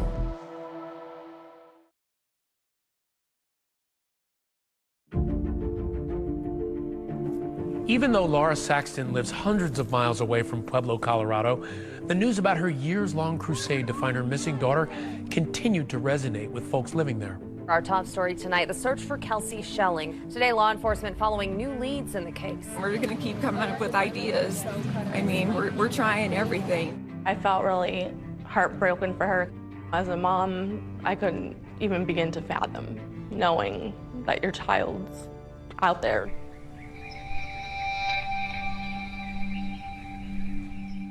It's spring of 2016 when Lauren Shore, a single mom living near Pueblo, says Laura's story inspired her to hatch an audacious plan of her own. Make Facebook friends with Dante Lucas, gain his trust, and meet up with him in real life, and just maybe help solve the mystery of what happened to Kelsey. Definitely was nerve-wracking, but I felt like I could do it. So I had messaged him on Facebook, and I told him that I was looking to meet new friends. He responded fairly quickly, within, I say, a couple of hours.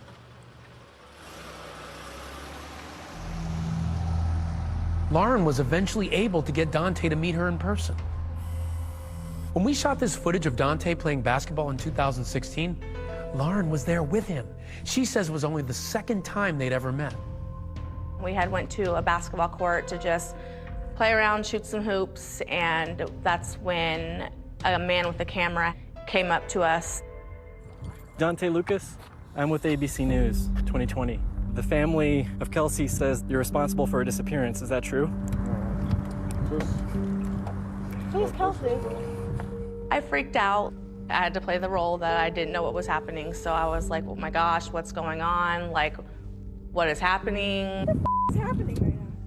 And he kind of just shut down and was like, I'll tell you about it later on. Don't freak out. It's okay. None of this is true.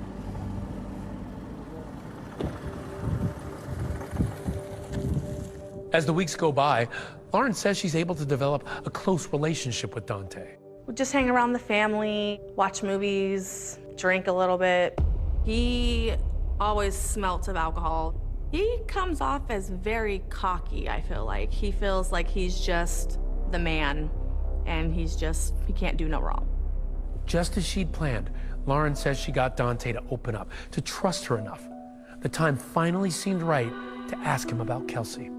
There was only a certain amount of period of time that he would talk about it.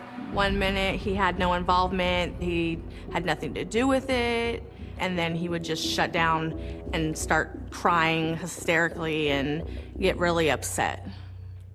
But Lauren says something very unexpected happened with Dante. Her undercover relationship with him blossomed into romance. I felt like he did genuinely develop feelings for me and did genuinely fall in love with me. He has this way about him that makes you just feel so sorry for him. In the back of my mind, I always kept that he is potentially a murderer. Lauren says her relationship with Dante continued for about a year, but then something happened. There was an incident outside his house that made her realize she was in way over her head. He's like, I want you to marry me. And he showed me the ring. I took the ring. At that point, I was kind of like done, because I didn't want to get in any deeper than I had already gotten into. Despite all the efforts of this clandestine girlfriend, her work doesn't seem to be paying off, and the clock just keeps ticking for Laura Saxton. She's not any closer to knowing the truth about what happened to Kelsey. I wasn't happy at all with how things were going, and I mean, that's one big reason why I wanted to do the first story with you guys. Was I was hoping that that would somehow bring something out into the light. Tonight on 2020, when do you stop looking for a pregnant daughter who's vanished? In May of 2016, our first 2020 program on the Kelsey Schelling case hits the airwaves. The very day of our broadcast, there's a big announcement regarding the investigation into Kelsey's disappearance. The Colorado Bureau of Investigation was going to join the case. That was news to me, so I was kind of like, oh my God, this is awesome. I think once that 2020 special aired, it really turned up the heat on Pueblo police and on this case. Taking over the case, Pueblo Police Department Commander Eric Bravo and CBI agent Kevin Torres. Working together, they move fast, turning it from a missing persons case into a full-blown criminal investigation. It was a homicide investigation in our eyes, so I immediately started working on setting a plan into motion how we wanted to proceed. Police got a tip that led them to believe Schelling's body might be in Dante's backyard. It's not long before police dig up the yard of the house where Dante and his family had been staying. So we thought, man, you know, we really have something. But it went from elation to satisfaction. You know, that day it just seemed like we were there, and then it slipped away. During the investigation, Agent Torres finds out about Dante's relationship with Lawrence Shore. When he interviews Shore, she reveals that Dante had made a key admission to her about Kelsey's disappearance. And it's about that Walmart surveillance video of the mystery man walking over to her car and then driving off with it. She confirmed for us Dante admitting it was him in the Walmart surveillance video. She also informed us that Dante admitted to her dropping Kelsey's car off at St. Mary Corwin Hospital. The piece of information that Lauren provided to us was a pretty crucial piece at that point. Then, in late 2017, there's a huge development that will totally transform the case. A Pueblo man tells police that Dante and other family members had attacked him in front of their home and stolen $1,000 from him. Now that gives police a reason to arrest Dante. I had information that Dante was leaving Pueblo and was heading to DIA, where he seemingly intended to board a flight to Tucson. And the concern was that he may take other efforts to meet friends in Mexico. Boy, the anxiety level was high, the tension was high. The time was ticking away, and the tires were turning on the road. And Dante was within 20 minutes of getting on a plane for Tucson, Arizona, when he was arrested. When he was arrested, there was hope across the community that maybe investigators would finally get some answers in this case. We decided that the next day would be the day that we would send a couple detectives back in to try and answer some of the questions that we didn't have answered. During his interrogation, Dante finally breaks down and comes clean, confirming Lawrence Shore's account that he was the one seen in that Walmart video. So that information that he confirmed that that was him was huge. You see, it was that admission, combined with the wealth of evidence from text messages, cell phone records, and surveillance video already gathered, all of that was enough for prosecutors to move forward. At the end of the day, I said, I think we have enough here to go forward. I ethically believe that Dante Lucas killed Kelsey Schelling, and I think we have the evidence to prove it.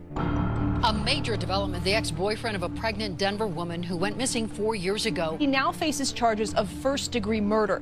How were you thinking as his trial approached? Are you thinking justice will be done?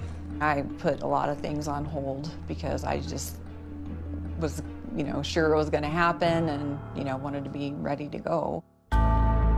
So after 8 years, Dante Lucas is finally in court, and the prosecution has a surprise witness.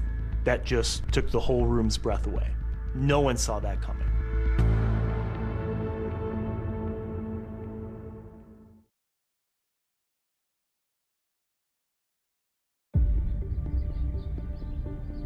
This story became such a big deal here in Pueblo because people want answers and they haven't gotten any for 8 years.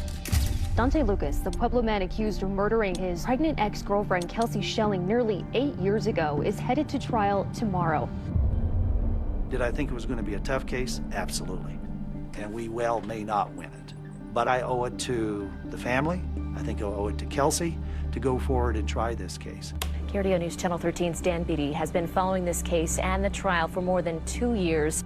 I was anticipating there to just be a mad rush of reporters who were going to try to get into the courtroom. I was very worried that I might not even get a seat. You could feel the anticipation. When I saw Laura Saxton walk into the judicial building, you could tell this was a day she's been waiting for a long time. Denver 7's Liz Gilardi in Pueblo today for opening statements. Liz, you have been with this case every step of the way now for all these years. The prosecution simply started out and they said, this is not a missing persons case. This is a homicide case. The case that the prosecution was making right off the jump was, one, they were going to prove through text messages and surveillance video that Dante Lucas has to be the one responsible for Kelsey Schelling's death. These were two people in a relationship. Kelsey Schelling became pregnant. Dante Lucas didn't want to have a baby. And he made sure that didn't happen. I know that she had mentioned Kelsey Schelling's Chevy Cruze. The prosecution said this car tells a story, and they told the jurors that you will see Dante Lucas moving this car around Pueblo in the days after she went missing. The idea that someone can essentially disappear without a trace, I think, is kind of a counterintuitive thought for people to have. Prosecutors think there's enough evidence to convict Lucas even without a body, but the defense disagrees. In the opening statements, the defense said this is a missing persons case.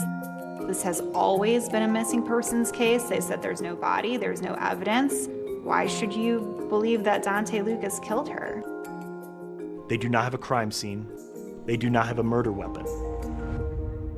Today, the jury got a detailed look at some of the text messages exchanged between them. For the prosecutors, their goal was to show that those text messages showed intent, showed that Dante Lucas consistently lied, not only to investigators, but to Laura Saxton herself. What they refer to as his luring of Kelsey Schelling to Pueblo. The prosecution say that he lured her there to end her life. We know that that's his phone. He admitted to those text messages. We know that that's his thoughts and feelings about it. That's direct evidence. And the movements of their phones as well, as they were pinging off cell phone towers in Pueblo on the night of February 4th and the early morning hours of February 5th. I think that a lot of the case really centered around those movements. Two pivotal witnesses testified in the high-profile Pueblo murder case against Dante Lucas. First witness was Laura Saxton, and we were not expecting Laura Saxton to be the first one to take the stand. She didn't break down, but you can tell she's hurting. There's a lot of pain behind her voice. I think that was really powerful for the jury to see. Her mom spoke to the fact that she absolutely wanted this baby. Prosecutors today painted Kelsey Schelling as an excited mother-to-be, desperate to make it work with her boyfriend. It didn't take long for the prosecutors to swing for the fences, calling some pretty shocking witnesses to the stand. Ryan Rivera is a former Pueblo County inmate who considered himself to be a friend of Dante Lucas. And when he took the stand, he said that Dante Lucas told him that they're never going to find Kelsey Schelling's body. That just took the whole room's breath away. Ryan Rivera, he was the only person who came forward over the duration of this trial that really said, Dante told me he did this. I wasn't in the courtroom, but well, jailhouse snitch on its face is just not credible. I mean, that's the assumption that we believe jurors have, and it's the assumption we have as defense lawyers. Why would this person do it? What's the benefit? What's the motive? There was no deals made about charges he would get to plead to, time he would get to serve. There was no deals like that. There were a lot of names on the prosecutor's list that I was shocked by. but Sarah Lucas certainly topped that list. When you saw that Sarah Lucas was on the prosecution side, everyone wondered, what is she going to say? The one important thing that I've kind of mentioned, she confirmed that Dante was the last person left alone with Kelsey. The prosecution painted a picture of a troubled relationship. Some of Kelsey's close friends testified. They pointed toward elements of domestic abuse in Kelsey and Dante's relationship. Something worth pointing out was the prosecution and even the defense made it clear that Dante was using Kelsey for a number of things. For her money, Dante used Kelsey for her apartment in Denver, and Dante used Kelsey for her car. And his argument was, she lets me do it. The defense pushed the narrative that Kelsey Schelling popped pills, was an addict, that Kelsey, when she left Dante Lucas at the Southside Walmart here in Pueblo, that she was going to meet up with a drug dealer. There's no single person, other than the defendant in 2017, who's saying that she was into drugs and that she was a party girl. You didn't have the forensic evidence. It seemed like you were really relying on circumstantial evidence and the evidence of snitches and these other witnesses. That's pretty straightforward. Either you believe them or you don't. The witness list yields more surprises. The ones who make it to court. I know that my testimony could potentially help take him down. And the ones who didn't. Witness 31-year-old Roxanne Martinez was found shot to death. That was a completely unforeseen development in this case.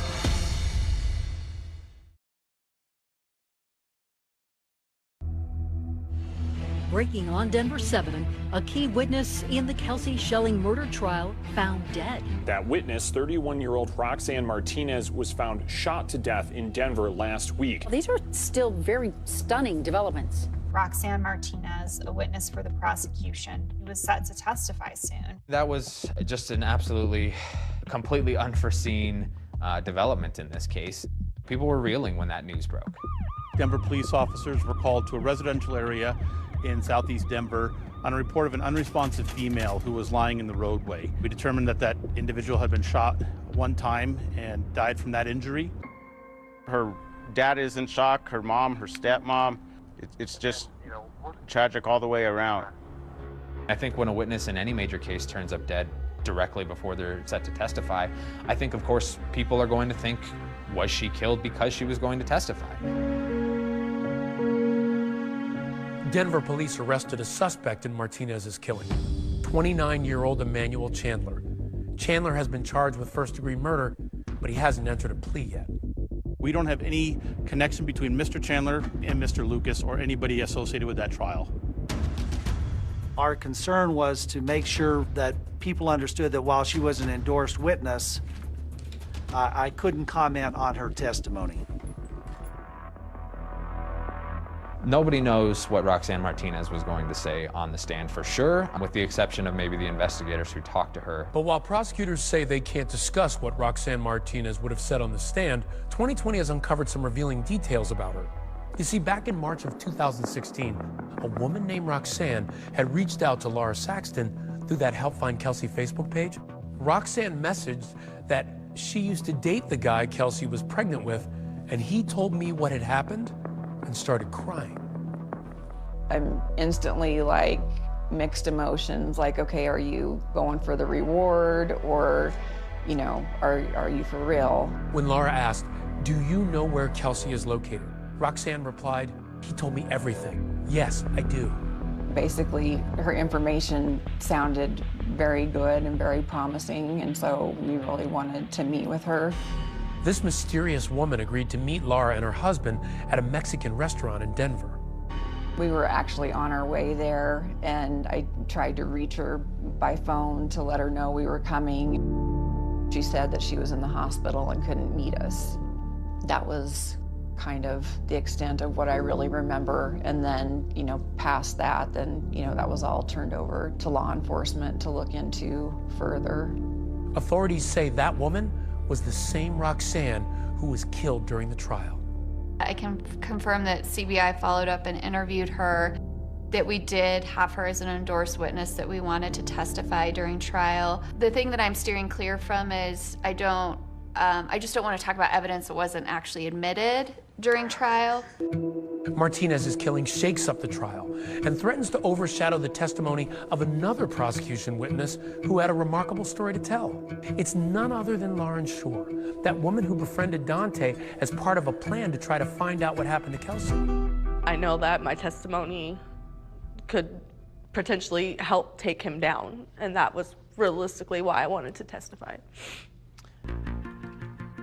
Shore testifies about Dante's critical admission to her, that he was the mysterious figure seen picking up Kelsey's car after it sat overnight in a Walmart parking lot.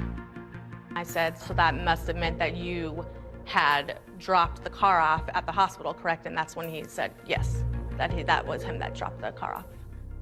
When the defense cross-examined Shore, they attack her credibility and her motives, at one point characterizing her as a sex informant because she had a physical relationship with Dante. It's fair game, and if you're going to put yourself out there like she did and sleep with someone, the jury ought to know about that. You're having intimate conversations, and that casts a lot of suspicion on her as a witness. The sex informant part really bothered me because I wasn't having sex with Dante to get answers out of him. I was playing my part and role as girlfriend.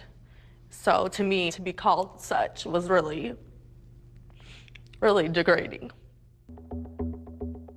On the very last day of its case, the prosecution played an interrogation video of Dante confirming Shore's account.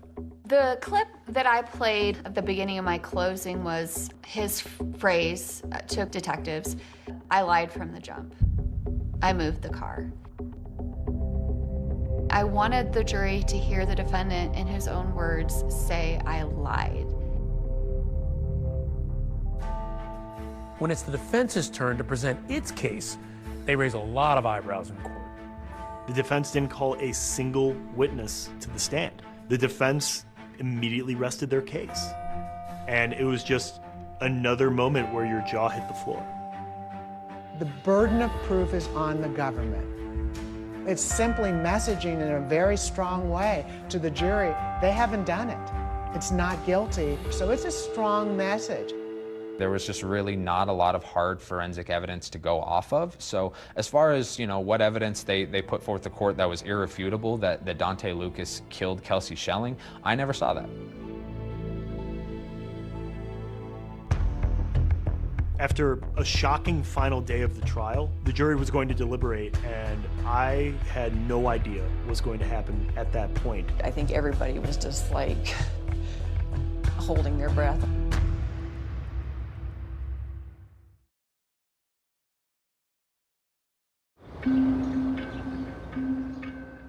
Prosecution and defense have given closing arguments. The jury is now deliberating.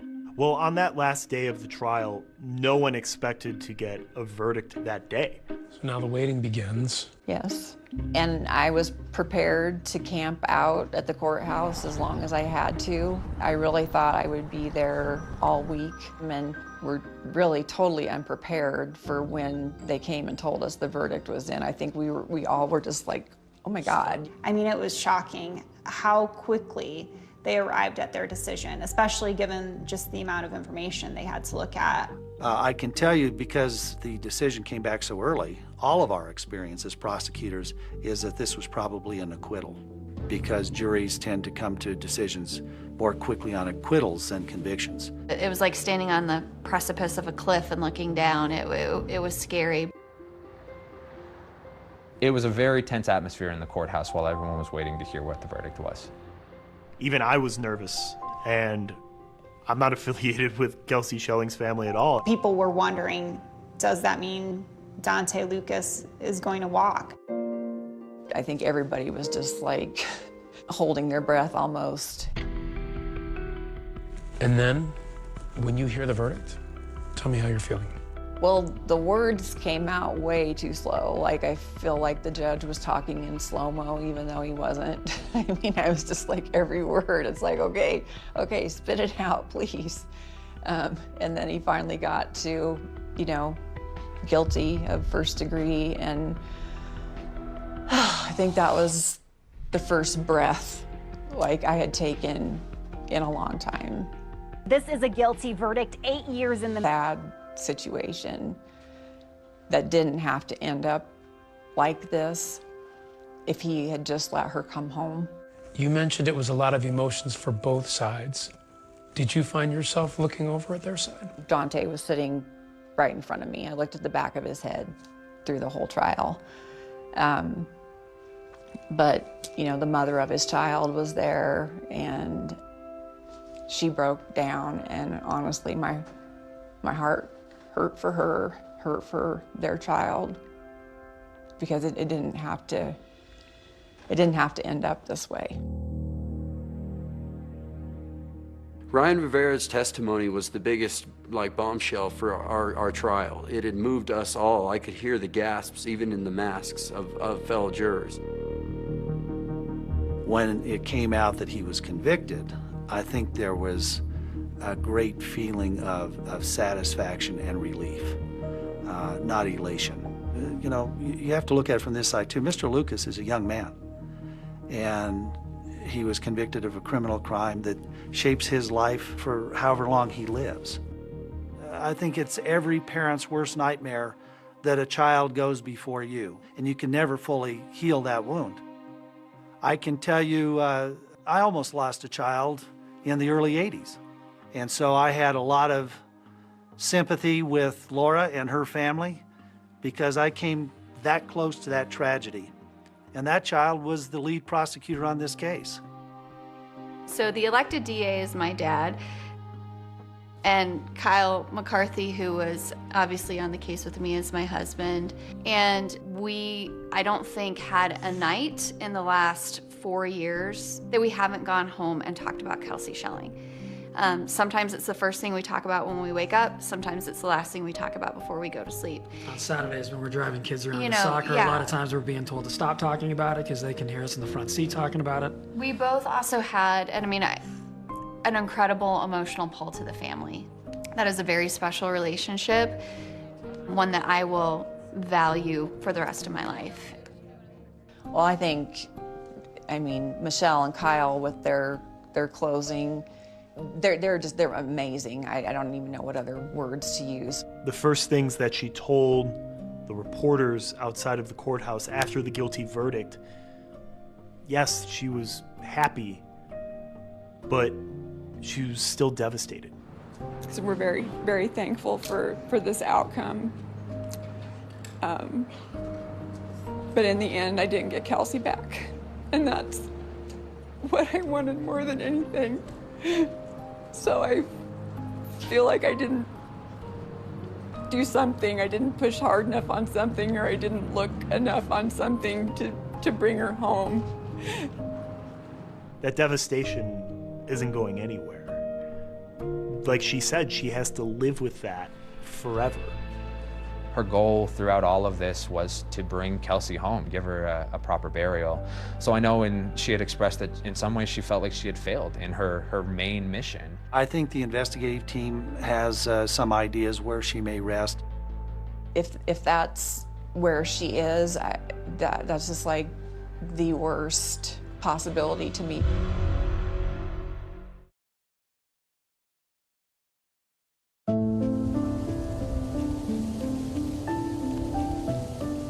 That very first day that we met in September of 2016. I'll never forget it like it was yesterday, and it was just a special bond that we formed. Kelsey's mom just battled and battled and battled. 8 years, I was hoping that it would never take this long. I grabbed my mother very tight and held her very close. I was holding on to my dad's hands. Since the trial's over, it's because and Kelsey still hasn't been found, so but yeah, I've just felt very empty this past week. Doesn't feel final because we still don't know where Kelsey is, and we still don't know exactly what happened. It turns out that prosecutors did present troubling evidence from the night Kelsey disappeared. That evidence provided a possible explanation to where her body could be. We received information from the Pueblo landfill that there was some video evidence of a vehicle being there. You couldn't see what kind of vehicle. You couldn't tell who was in the car. Their lock to their front gate into the dump had been tampered with. Well, it caught my attention when I grabbed the lock on my hand, and I said, well, somebody tried to get in here overnight. The cell phone records, the pings were all out in that area. So, you know, we suspected that's what happened. If you heard the testimony of the landfill expert, it would be next to impossible to just find a body just by conducting a search of the landfill. Who wants that for their child to be the final resting place? No one. We want to bring her justice and bring her home with us, her and Kadri both. Kadri, that was the name that she was going to give the child. I'm never going to recover without getting her back, and so I still have nowhere to go to take her flowers, to go sit and talk with her, take her balloons on her birthday, you know, go to see her on the holidays. Hi, Cal. Hi, Cocoa Bean. How do you want her to be remembered? A little girl with a really big heart, a really big smile, a really big laugh, beautiful eyes, silly. She was so silly. I miss being silly with her. I miss all the things that we didn't get to do together.